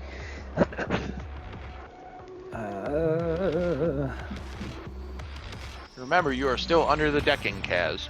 Yep, that's what I was Afraid of. Well, I was gonna do something down there, but it might Rope be trick. a bad idea now. Rope trick. Rope trick. That's all I know how to Damn. do. Special. Throwing shade.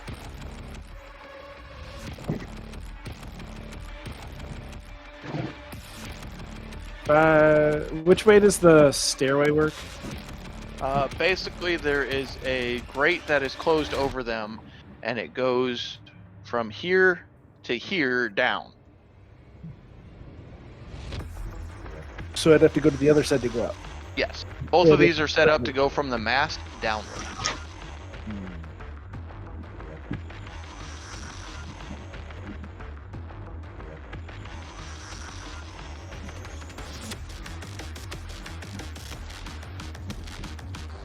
Okay, yeah, I'm gonna go 5, 10, 15, 20, 25, 30. And can I see from there? Yeah, you'd be able to see. 21-foot tall giant, and you're only in a 7-foot hole, you can see him. I'm hoping. I'm gonna cast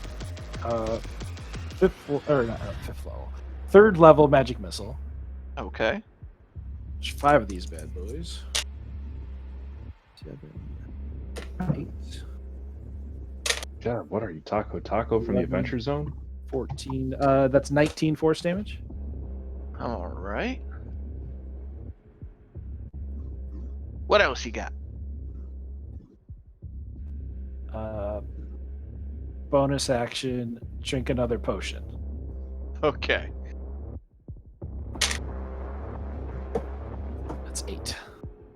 All right. If you got nothing else, Ogilvy is up with our frost giant on deck.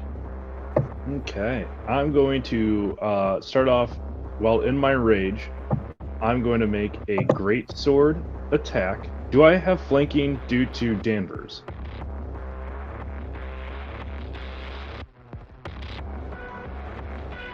Hey, Mike? You do. Okay, then I'm not going to use reckless attack because I already have advantage. You guys are on opposite sides of him. Let's see here.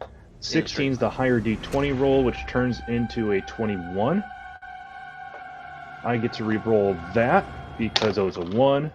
So that ends up being 11, 17 slashing damage when I do a menacing strike. So he needs to make a wisdom saving throw. 15. 2-headed giants aren't wise. What is the effect? Menacing is when you hit with the weapon attack, you expend 1 superiority die to add that total to the damage roll. The target must make a wisdom saving throw DC 14. On a failure, it is frightened of you until the end of your next turn. DC 14. It has rolled a natural 20 for a total of 24. Okay. Well then, as my bonus action, I would like to hold on one second. Action surge, and then do it again. Okay. Well, thank God I had advantage because that canceled out a natural 1, and instead gave me a 17 to hit.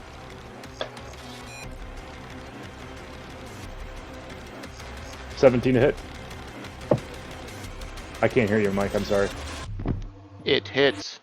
Cool. I get to reroll both of these because I rolled ones on both, and that turns into 10, 15, 19 as I make him do another menacing save. Okay. That comes out to only a 12. He becomes afraid of you. Awesome. So as this comes down, he has disadvantage on ability checks and attack rolls while the source of fear is within line of sight of him, and cannot move any closer to the source of its fear. All right. Anything else you would care to do? No, because I've used up my bonus action and I don't feel like moving. All right, then our Frost Giant is up with Bearfane on deck. Seeing as our Frost Giant has become afraid of Ogilvy, they are going to turn their back to him and wail on Danvers. Because there is no fear there. Cool. So, the first attack is going to be a total of 20 to hit. That will hit. And that will be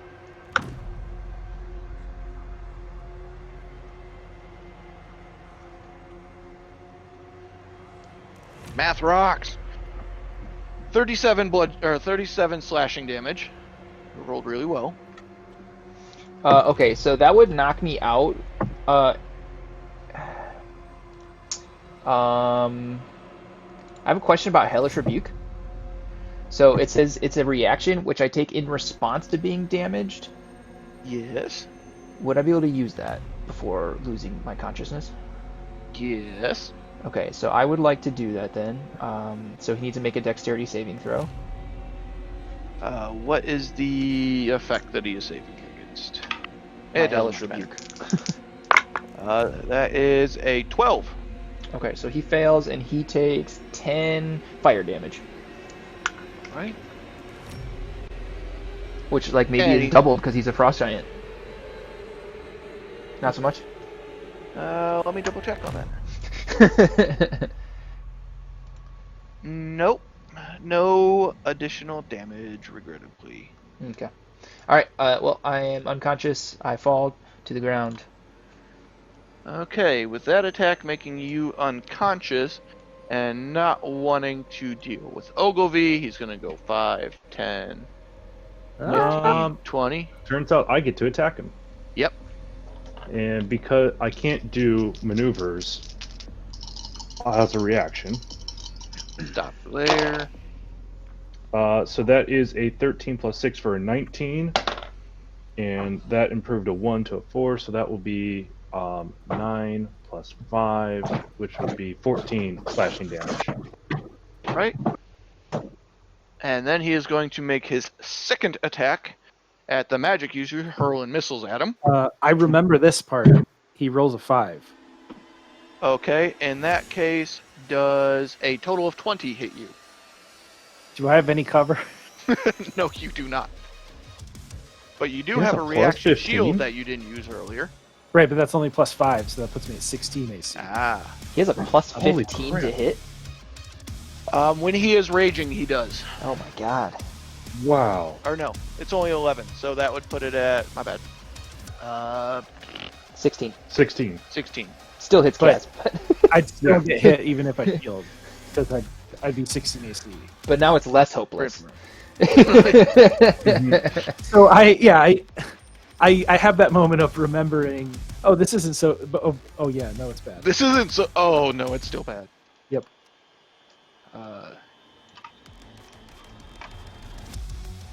34 slashing damage. Holy shit. I'm rolling above the halfway mark on my 12s. I am down. Okay. That would end our Frost Giant's turn, which rolls us into Bearfane. I was trying to make him hit me. Fuck. My bad, guys. All right. Once again, guiding bolt. Has anyone managed to make an attack at him since I hit him last?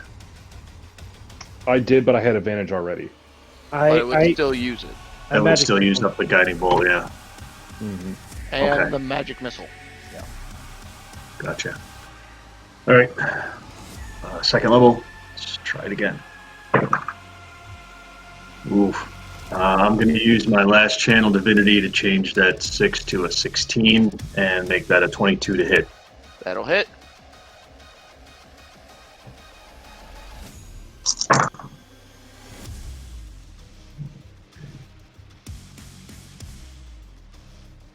$20 more radiant damage. Very nice. And then as a bonus action, I would cast Healing Word at Danvers since he went down first. Yeah. You might not even see me go down. Yeah, there's a little bit of a giant and Kaz being in a hole. Yeah. Danvers will get 6 hit points back. Thank you. I should have done that last time. I apologize. I did not The think of that. music change as he got the 6 hit points, I just enjoyed. Oh yeah, I mean, because now I'm gonna stand back up and I'm gonna do the anime hero thing, and I'm just gonna like find this new depth of power. All right. With Bearfane, if that is the conclusion of your turn, Danvers, you come to consciousness after getting a massive gash in your chest, gasping a little bit for breath, but you are returned to consciousness, albeit prone. Okay.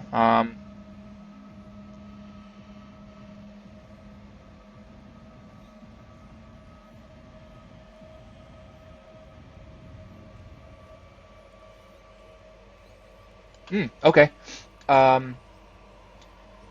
I'm going to lay on hands myself. Because things are getting crazy here. I'm going to use 29 of my 30 lay on hands points.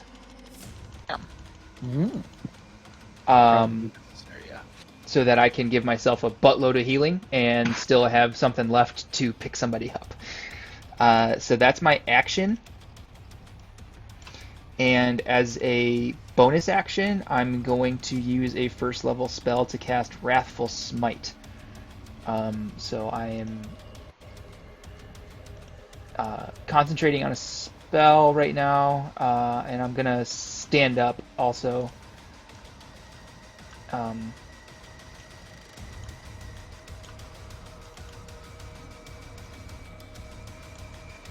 Okay.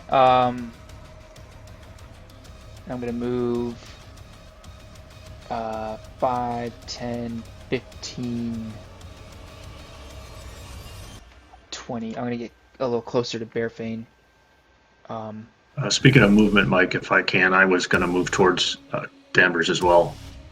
So I'll just close that gap right there. Easy enough to do. Thank you. And that's going to do it for me for my turn. I'm out of stuff I can do.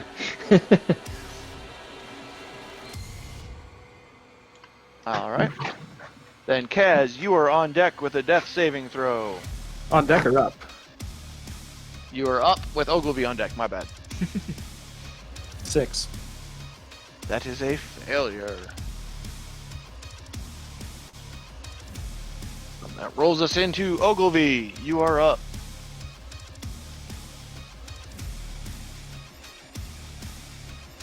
Can't hear you, Jay. 15, 20, 25, 30. And how tall is this giant approximately? 21 foot. Okay. I would like to use my bonus action to teleport directly over him as best I can, and like links down a Super Smash Brother move, Great Sword right into his neck. Yeah. Mhm. You can go for it. So I'd be like right there. And then you know Sorry, what? This seems like a pretty reckless attack. So I'm gonna make a reckless attack. Sorry, I missed it. Did Danvers make an attack against the giant? No, I didn't because I used my He's- action. I used my action to do the lay on hands. Okay, because Alright, he's then. still got the guiding bolt effect on him. All right, then I won't use that because I already have advantage.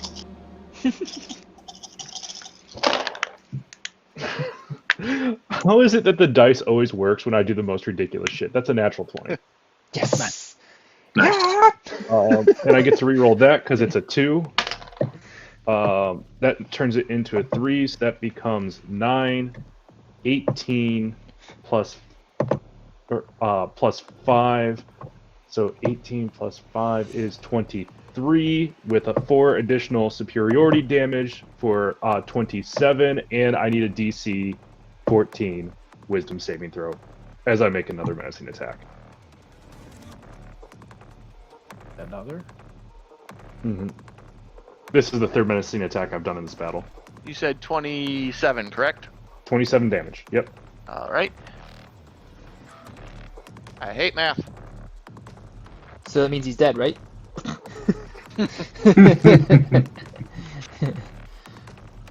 And you doing another menacing attack at him, Yeah. even though he is currently still afraid of you? It ends at my turn, so I'd like to try to refresh it. Okay. That is a 17. He is not as afraid. He's more stunned, maybe a little confused, but he's not afraid. All right. Can I get you to roll a d8 for me, please? A 1. All right. That would mean that you end up falling this way off of him. And can I get you to make a dexterity saving throw for me to see how you land? I have advantage on these because I'm raging.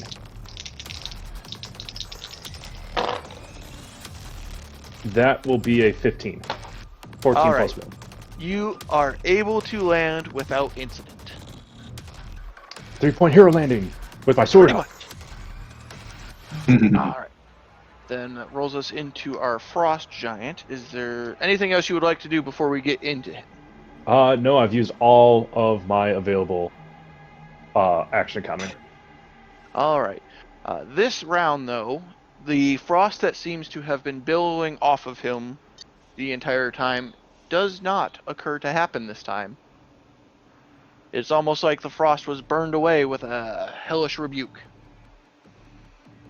But with not being afraid of Ogilvy and him being a spiteful little flying bastard, Ogilvy is going to take the brunt of his ire. It's not flying, it's falling with style. He It's doesn't falling know with- any better. He has an intelligence of 9. You're flying. The first attack is a natural 20 for a total of 31. Yo. Doesn't hit. It super hits. It's super hits. Like, that doesn't hit, it's super hits. Math rocks. I just come down to my 3-point landing, my sword's out, and a giant hammer just hits me right in the back of the head. That is 52 slashing damage. No, it's not. It's 26. Are you still conscious? Yep, very much so. Then he is going for a second attack against you.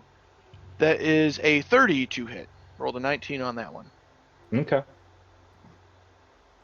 This guy doesn't Why must math suck?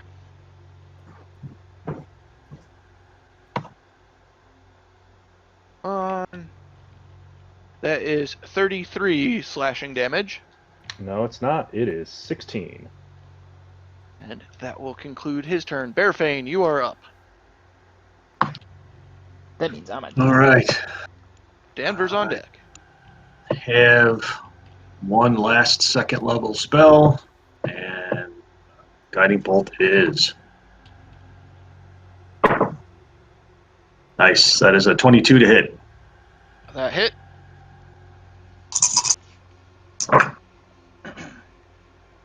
So many fours.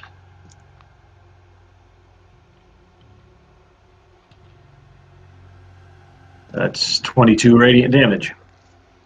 All right.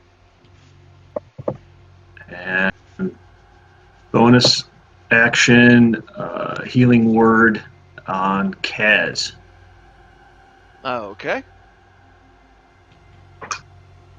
Kaz, unfortunately, you only get 5 hit points back. Sorry.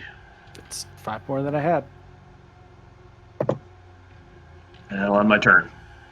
Okay, Danvers is up with Kaz on deck. Danvers is up. Danvers is gonna run forward. 5, Actually, hold on a second. 10. Okay. You could not see Kaz where he is at because he is currently laying in a 7-foot hole. Bearfane. You would have to move basically over to this edge here to be able to catch a glimpse. Oh, yeah. A creature choice that you can see within range.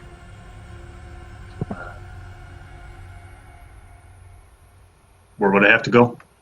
Somewhere over here, you know, The edge along of the. somewhere. Right there, maybe? Yep, that would Or work. would I have to be right on the edge? With where he's at, you could be one back away from it, and I'd give it to you. Okay. Then I move there and then do that. Okay, now Danvers is up. Okay. I'm going to do the same intro to my move. I'm going to run up 5, 10, 15.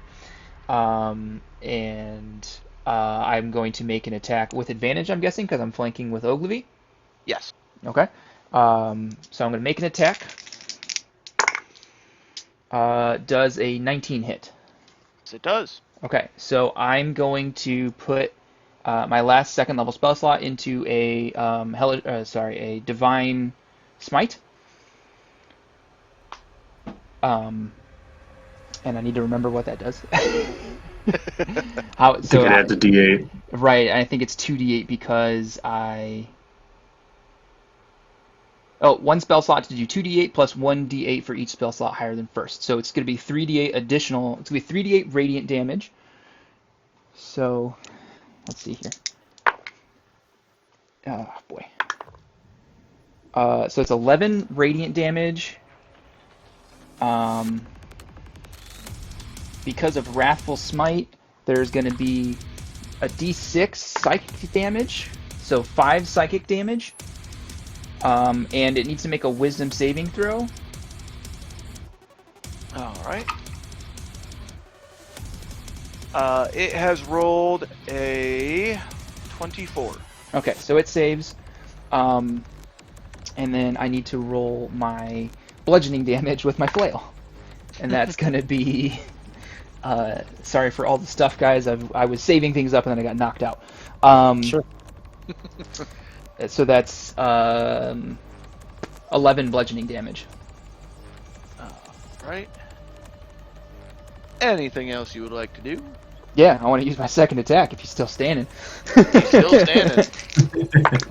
Okay, that's a 17 to hit. That'll hit. Okay. I'm going to use a first level spell slot. It's my last spell slot. I'm going to use a first level spell slot to do Divine Smite again. So that's going to be 2d8 radiant damage for 12 radiant damage. Right. And then the flail damage is going to be 8 bludgeoning damage. And if you are all done, Kaz is up. I am all done, finally. Okay. I am going to stand up and take one step there. And then I'm going to hold my hands up above my head so I can reach above the deck and cast Burning Hands. Okay. 15-foot cone. So it should only get him because those two are 20 feet away. Mm-hmm. Exactly. Cool. And I'm doing this at 3rd level. All right. So that is a dex save. Wait, why does I just zoomed in? Why does Ogilvy have a grenade icon? Because he said his personality is explosive right now. Oh, okay. That's That's how much a you listen to failure me. on our frost giant's part. Okay. I may not like what you say all the time, Jay, but I always listen to you. Yeah, but Corey doesn't. 14. Ogilvy, you are on deck. 19. 23 fire damage. All right. Is there anything else you would like to do?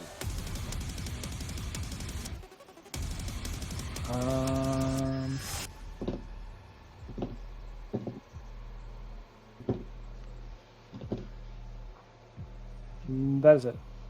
All right. Ogilvy is up with Frost Giant on deck. All right, I'm going to use my bonus action to perform a second wind, which will net me back 7 hit points.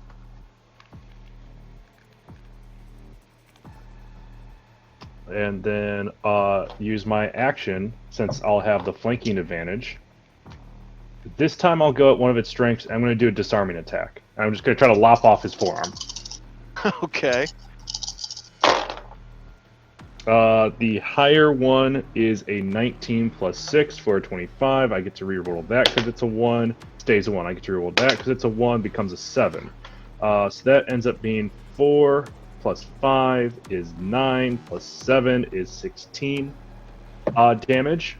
And then he needs to make a DC 14 strength saving throw or drop his weapon. Okay.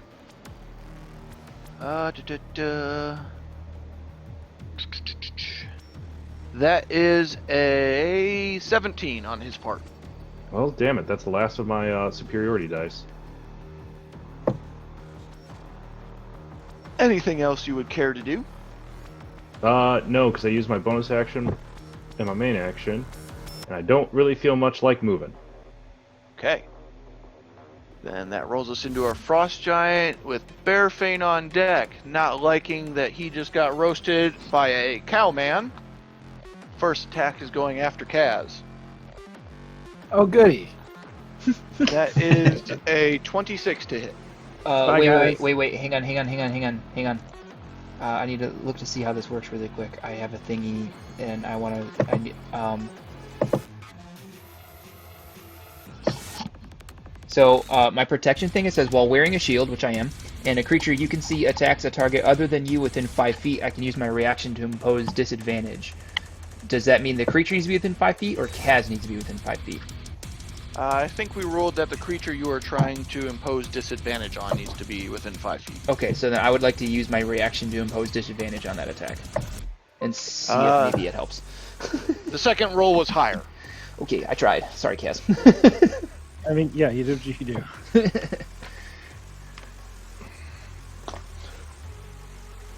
And now we're going through the formality of rolling to see how bone Kaz is.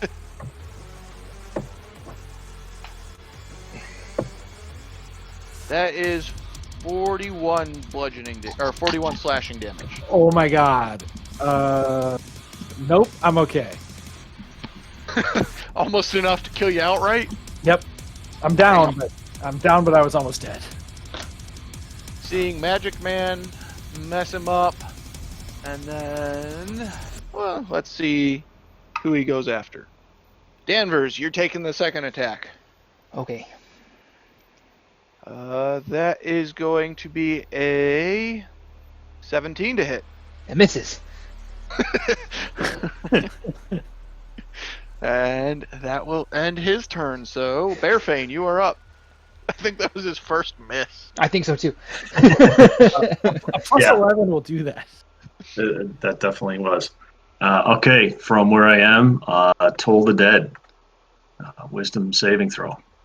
Okay. That comes out to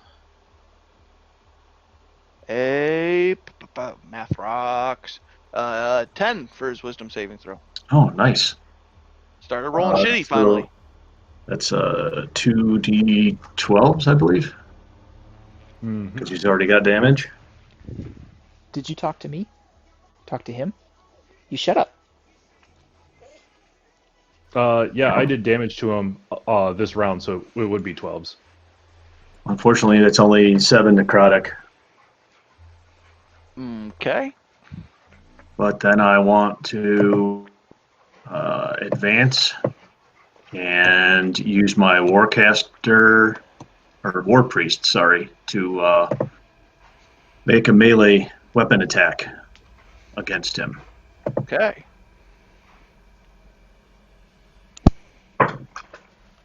And that is a dirty 20 to hit. Well, hit. That is 9 bludgeoning damage. Okay. And that will end my turn. I have one question for you, Dan, and how would you like to do this? Yes. Oh, God. Well, since I'm a dwarf and he's a giant, I think I will have to specialize in kneecaps at this point in time. So I just take my hammer and drive his leg backwards and like make his knee bend the other way, because that's always interesting. And then, of course, that cuts his artery and he just bleeds out. The years of pent-up rage from small people jokes have finally been unleashed on this ungodly tall giant, and his leg is essentially severed while still being connected by loose tissue. And he proceeds to fall over into a pile, almost landing on Kaz. I was gonna say, and that's a double tap. And there's 2 failed death saving throws. And there's a dead frost giant laying next to Kaz, eyes wide, frost sloughing off of him, as you all have come to the end of your fight with this frost giant. Hey, we're getting I think paid by that's the a head first. for this, right? That's the first time I got kills on both enemies. Oh, nice. Let's go. Usually I'm the assist leader, but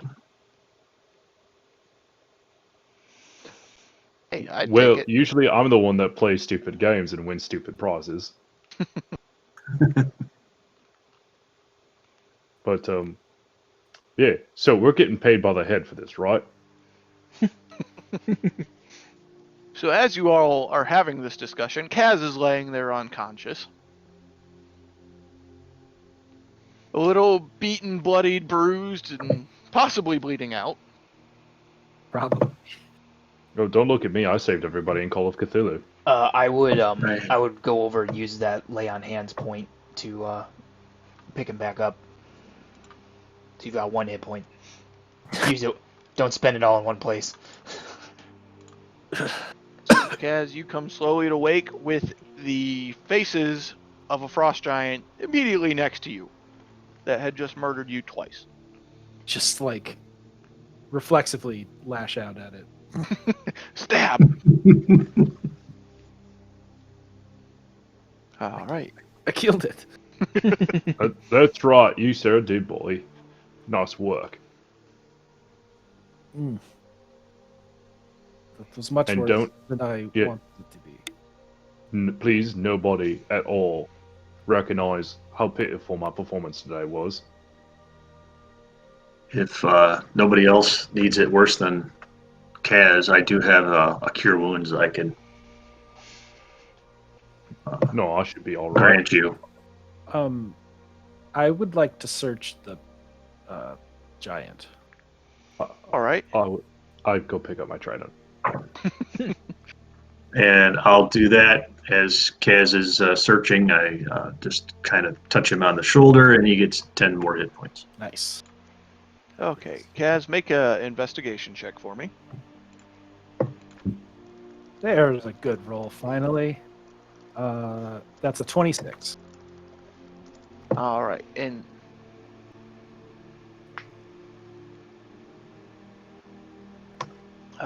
in searching through him, you find a ring of keys that exists on him. You find his great axe, a couple baubles. You do find a couple animal pelts that he strapped to himself, and you make note that there is the shriveled head of another giant attached to his belt. Gross.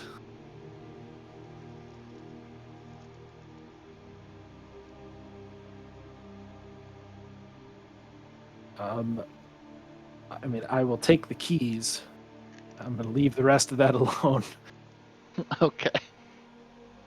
You now have a ring of giant keys. Frost giant keys, technically. Should we... Does anyone want to check on the town? I would like to do a lap of the ship. I can stay here and protect Kaz if Olivie and Bearfane feel strongly about checking on the town. Strongly. I mean, more like take a look. Well, Yeah. should we split up? I mean, there are other giants that we killed their leader. Maybe they won't be a threat, but they are still out there. I mean, we've got our new boat now. We just need. I don't my think brain we hurts. want to pilot this thing. It's huge.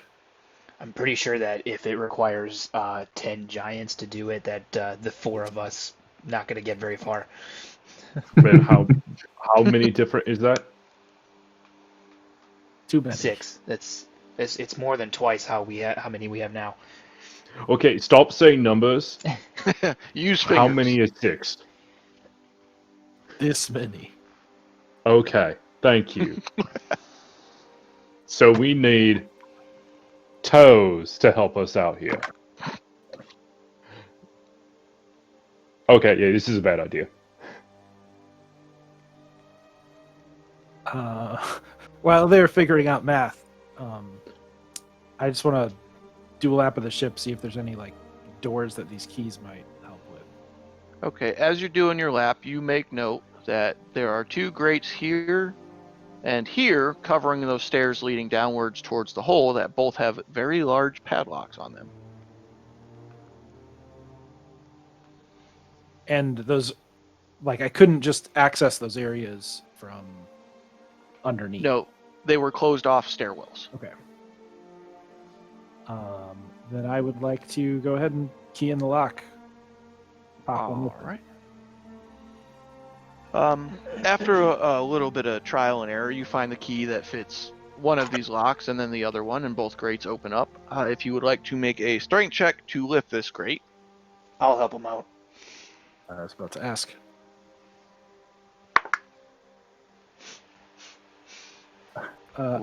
My check was a 0, Mine was a 7. so I just pretended. I got a 16 plus 2, 18. Danvers, riding the high of killing a frost giant by kneecapping him and unleashing all that pent rage of short people jokes, just whips this fucking cage open and almost bends it backwards. It seems to move a little too easily. But the grate is now open and you have access down lower into the ship. Anyone against checking this out? No. Venture forth. All right, as you Okay, venture so what forth, comes after 8? you notice that it's getting darker and darker as you are heading down. There does not appear to be any light down here. I will cast light on my belt. All right. As you cast the light spell and you make your way down, you see numerous crates, boxes, barrels, all of varying size, make, build, that litter the hold of this ship. As you are moving through, though, you do notice at the far aft end, the ship seems to cut off abruptly as if there is a wall that has been placed at the far end.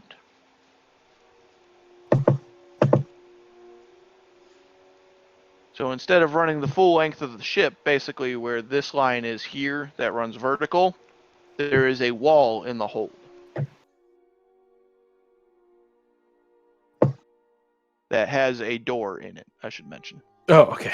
So, how Yeah. do I break down this wall? Let's check out the door. All right, moving through the ship with your light up belt, you notice that there is a giant-sized door in the hold of the ship that has a key and lock and a door.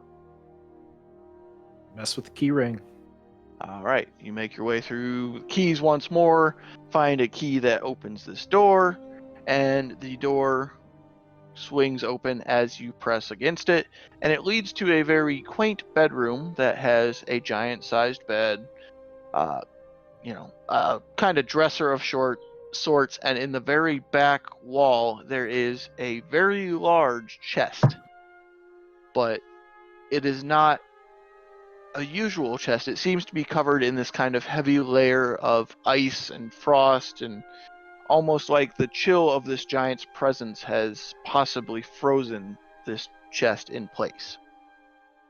I'd like to first raid the rest of the room. Okay. The chest, not the chest that is frozen, but just like the rest of the stuff. See if there's anything worth noting. All right. Make an investigation check for me. 10. All right. And going through the room, nothing really stands out. You do reach under the heavy furs that are on this bed, and your hand ends up in something that is cold, slimy, and wet. Ooh, it's frost giant jizz. As you pull your hand out, it is bright red. Blood?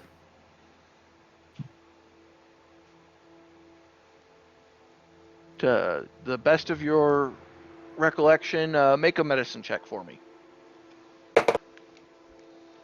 Boy, I have so many bad rules today. 8. Common enough knowledge, this is most definitely blood. And those just in the bed? Yeah. Okay. Underneath the heavy furs. Oh my god, it's a waterbed made of blood. I was thinking it is sick or something. Are you going to investigate the bed further, or... I'm moving on. Okay. Anybody else wants to, they can. Yeah, gross cold blood is enough to put me off. I want to take a look around the chest and see if as far as I can tell, if it seems trapped in any way related to the cold. Before we get to that, what is everybody else doing? Ogilvy, Danvers, Bearfane? I would be taking as much of a short rest as is allowed. Okay. I would have followed Kaz, having opened up the grate on the hold. I wanted to see what's in there as well. Would have followed him all the way into the room. And if I had noticed the blood that he found, I'm curious enough to check that out. All right. Make a investigation check for me on the bed to sort through the heavy furs. Investigation, I believe, is going to be an 18. All right. Nope, 17. Instead of taking your time and being subtle with it, feeling the ship is relatively safe, you toss the bed. And as it turns out, as you get those first couple heavy furs off and you get down to where the blood and whatnot was at, you find the still remains of what appears to be a crushed frostwolf pup.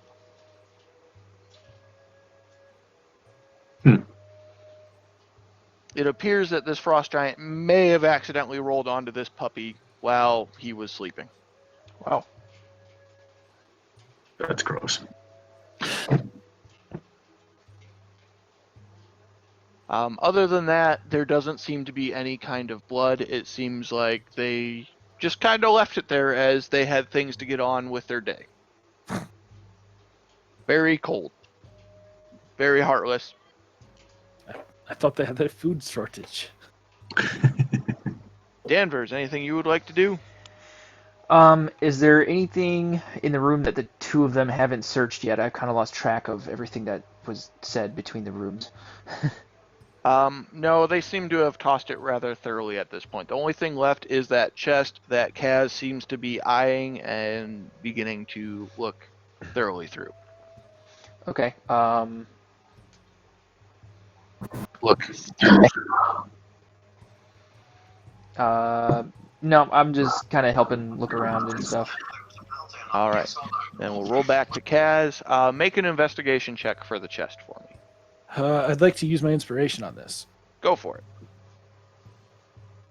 I didn't need to. I rolled a natural 20. 27.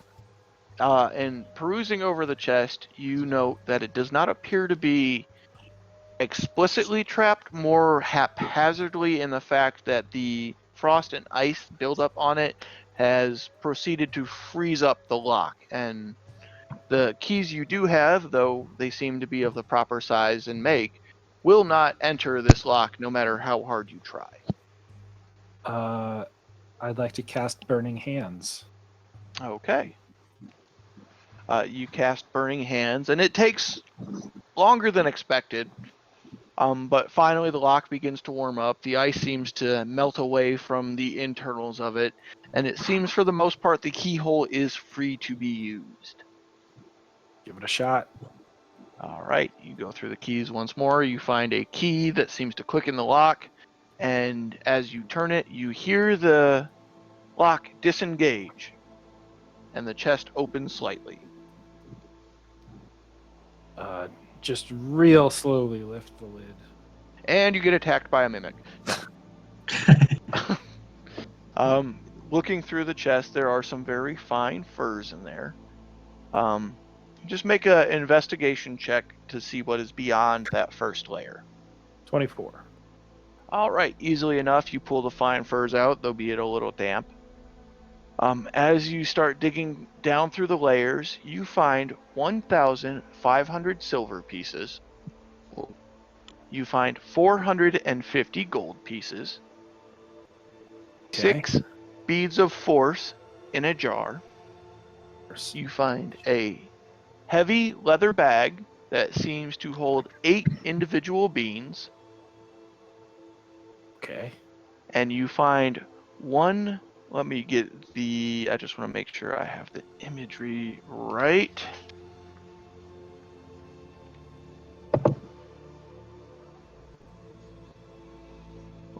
Because I know they're specific about some of these things.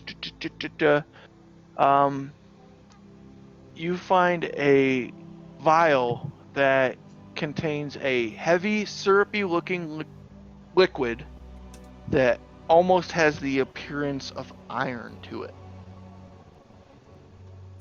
Interesting. Beyond that, there is nothing of real value in that chest. There are odds and ends and baubles, some beads here and there, some polished general stones, but nothing that holds real value in the world of average humanoids. Okay.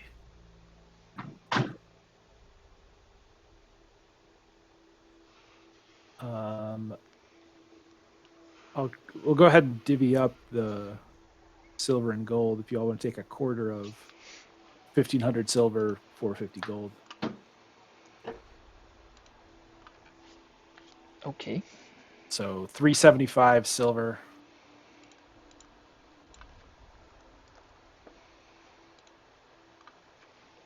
$112 gold, and I get extra. Okay. I'll let you So it find was 375. counting. 375 silver. I'm just gonna hand it out that way, and then if somebody notices, they can bring it up. So 375 silver. Does everybody trust Kaz and his mathematical skills? 112 gold. I'm currently working on what is 9, so yeah. I'm not in it for the money, so if he takes a little off the top, I wouldn't even count.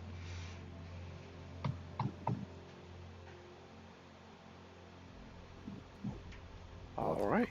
The spoils have been divvied up. Danvers and Bearfane, if Kaz is not trying to be subtle about what he pulls out of that chest. Or are you, Kaz? Are you trying to hide the other items that you have removed from the chest, or no? No, I was just like, I know they're watching me, so it's not like I could get away with it if I wanted to. I'm just keeping the rest, and I'll just sort of nod when we get to camp again, I will figure out what these are. Okay. With that, the chest being opened, the ship is essentially kind of deathly quiet at this point. Other than the four of you, there are no signs of life left on this ship. If nobody else has anything else, I'd make my way towards the About that. top side. Question. Do we want to scuttle the ship? That was actually my plan. Because does this ship being empty and like we can hang it up and serve as a warning of like, hey giants, last group that came here didn't go well, sail along motherfuckers, or do we want to hide it because it might provoke them? And I don't know how to answer that question. Just as he's saying that, I'm walking over to the center to the mast, and I'm going to cast Burning Hands at the base of the mast. We want to scuttle it right here and fuck up their dock area. I Not mean, my I don't know that we can really move it. They can use the Well- parts of the ship to rebuild the dock. Hey, we can eventually move it when enough weight is burned off. I think if the townsfolk are given enough time, they can dismantle it themselves. My understanding here is it's already on fire. As you all are having this conversation, Bearfane, the scent of wood beginning to char comes across your nose, and as you turn your head around, you see Kaz just hands up against the mast, holding it there, waiting, and it's slowly, very, very slowly catching. This is a very dense, hard wood that does not give too much. Has anybody told is- Kaz that it fire is doesn't burn downwards? Did we cover the whole bottom of the ship? Any Yeah, the majority of it was just crates and boxes that were empty and devoid of food or supplies or anything of that nature, almost as in a reason for this raid on this town was they were beginning to starve. I don't So know is why it they this- needed a raid. They could have bought like so much food.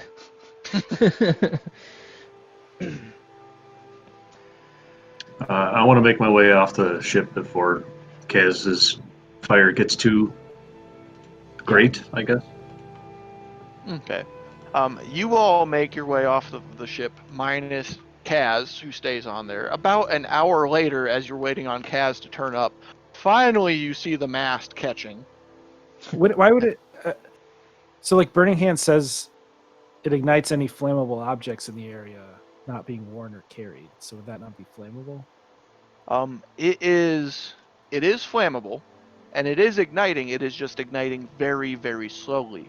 I don't know. Probably I'm the only one who fucking knows what lignum vitae is.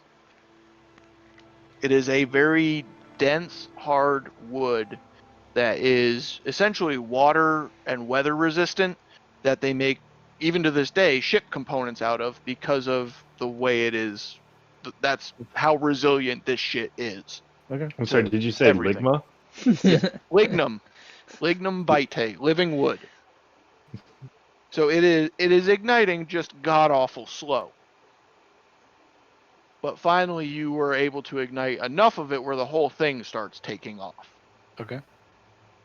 So not saying you're not igniting it, just it's hard to ignite a mass amount of it at once. You're just kind of having to work your way over it as you go. Okay. But the mast ignites. Once it gets to the sails, it just takes off. The canvas just goes up in flames, and you see Firebug Kaz kind of running off of this ship as the mast begins to really burn into this roaring inferno. You did not like getting smacked by that guy, did you? I'm pretty sure I died twice. Stop me when I get there. Only 4 to go. You died this many times? I don't have any more hands. Bring out the toes! But what would you all like to do moving forward? You have exited the ship that is now in flames. You are back on the dock portion of the land. You have access to either the mining tunnels or the switchbacks going up. I would take the tunnel if it was up to me. I mean, yeah, if the tunnel was good the first time, it should be good the second time. Would the switchbacks find get out. us up into where we could see the town quicker? Yes, the switchbacks would get you back into visible Because range like of the town quicker. going through the tunnel, we're not going to see the town till a half hour later when we come up the other side. But going up the switchbacks, we might like see what's going on in the town before then. But then they could also see us. Uh-huh. Well, I think most of them already knew we were going down there. I mean, So the if giants were successful. Mm. Although perhaps more intimidating if we come up with the ship burning behind us. And the frost giants multiple heads that will double our pay because we are getting paid by the head, right? I already paid you.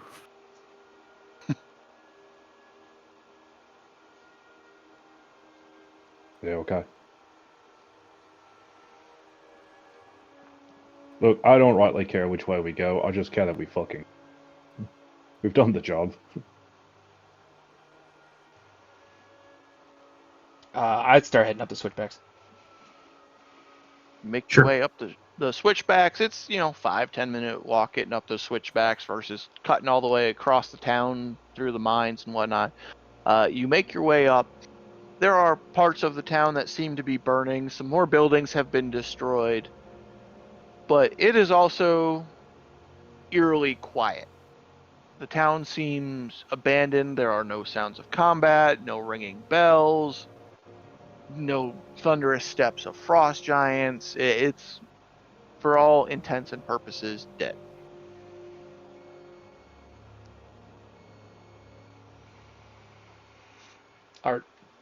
Are there like new giant corpses around? Anything like that? Make a perception check. 15. You do make note initially that there are numerous new giant corpses that are basically in the arc around here, moving just around. You can see them as you go. Okay. With that, after making note of the giant corpses and counting off, you count the 7. But you also make note that it seems like a good portion of the townsfolk that had come here to help defeat these giants seem to be littered around those 7 corpses as well. No, I don't feel bad for them. They refused to leave their town. They chose this. This is what they asked for. This is what you get when Yeah. you do your best and you hope that Helm picks you up.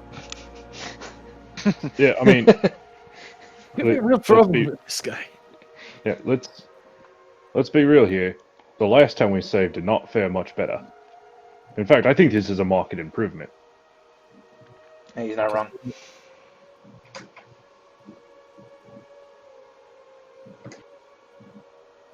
So, when do we get the key to the city? I toss him the giant key ring. I grab it and it immediately throws me to the ground. Because I can only imagine that they're giant keys and giant locks. I mean, they're hardy. You're probably looking at 10 pounds a key at least, if not more. Is one of them then covered I'll- in like meat residue from being used as a toothpick? And then I'm also kind of More impressed than that one. Kaz can lift that much. He was making do. They weren't being carried explicitly the whole time. And I'm large for the factor of carrying things. It's true. Yeah, but like in real life, I'm larger than the average person. I'm not strong. Should we find I'm very Deshara? not. Just why it's weird. Which one was she? Deshara is the woman who runs the Mhm. Griffins, who's going to take us to Everland. Hmm. Right. She's the Griffin operator. You're all technically Griffin operators now. Heartily. She's the one that flirted hard with Kaz. Just because she knew it made him uncomfortable. Well, I yeah. Did it make Kaz uncomfortable? Did it make Scott uncomfortable? Simple answer, yes. yeah.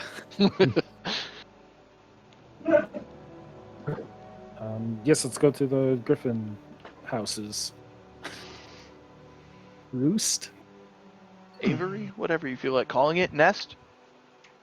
The School of Griffins.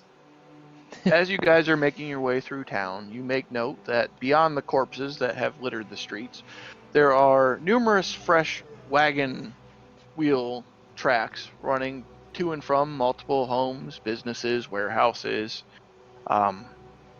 and some heavy drag marks that look like they could be sleds leading out of town towards Deshara's Avery. As you begin approaching the Avery, off in the distance, you hear the clamorings of music, almost a song going on. You see multiple large bonfires burning around there, and the cacophony of multiple voices in a very kind of cheery mood carrying over the winds. As you get closer, best you can tell, there is a celebration going on for the clearing of their hometown and the preservation of their society as a whole. As you approach, you notice Danvers. You catch Deshara sitting on the roof of her Avery, keeping an eye out. Kaz, Ogilvy, and Bearfane make note that Gameth seems to be standing on the outskirts, heavy tankard in hand, keeping an eye out for you all to return. As he sees you all returning, he comes. He basically beckons to somebody behind him and comes, sauntering up. A little worse for wear, some new scars, some bleeding, some bandages. A little inebriated at this point, and goes, "Well, it's nice to see you all return.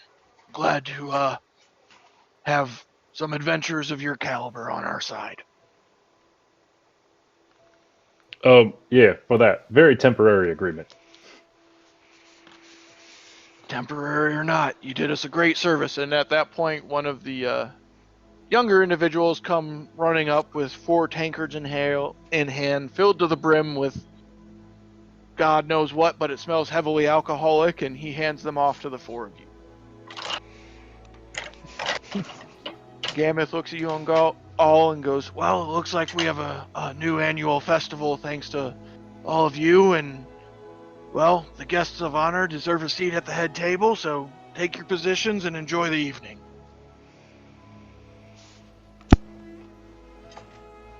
Is it so easy to celebrate with all of those dead?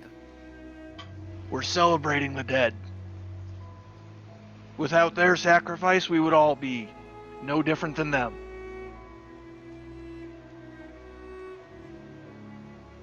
I suppose that's one way to deal with it. Just kind of under my breath, I said you could have left. Let's see if he hears you.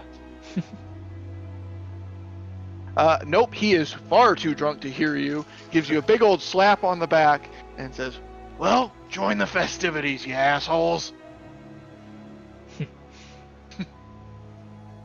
And he begins to wander off into the crowd, his big shaved head and large frame towering over the majority of the townsfolk, and you can see that there is much revelry to be had in this moment. So if there is nothing else you would all like to resolve at the moment, that is where we will call it for the evening. Who is up to Irish goodbye these guys and just leaving while they're celebrating still being alive? We still need to take the Griffins. Yeah, Something tells me that. We need to wait for Deshara to be ready to go. Fuck. I hope she hates partying. I just sit down and fiddle with my crystal ball for however long that takes. If there is nothing you all would like to attempt before the evening's end,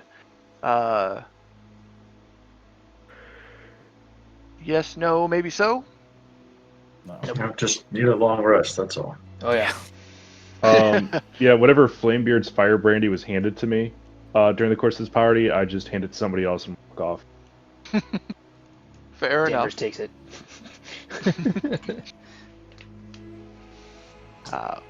For lack of a better term, Deshar herself seems rather inebriated and makes a beeline for Danvers. Yeah, I was gonna say I either drink and eat till I pass out at the table, or Deshar comes and takes me wherever we go. You both do much of that for the evening, and the evening is a blur for both Danvers and Deshara of eating, drinking, merriment, and whatever recreational activities they choose to get into that evening. Bearfane, you get the enjoyment of retelling in true dwarf fashion the stories of your people and the new one that you have generated for your kin in the future of the giant killer of Bearfane. So much drinking, much merriment, much storytelling. Kaz, you're trying to avoid Deshara at all costs. You know, you're making do and resolving the situation as it stems through your mind of I've died at least twice today for a bunch of idiots who wouldn't leave their own goddamn home. And eventually you and Ogilvy find a quiet, peaceful spot to just make the most of the evening as you see fit of a bunch of fucking idiots not willing to leave their home and are now celebrating a bunch of dead people. What the hell is wrong with them? And that is where we will close for the evening.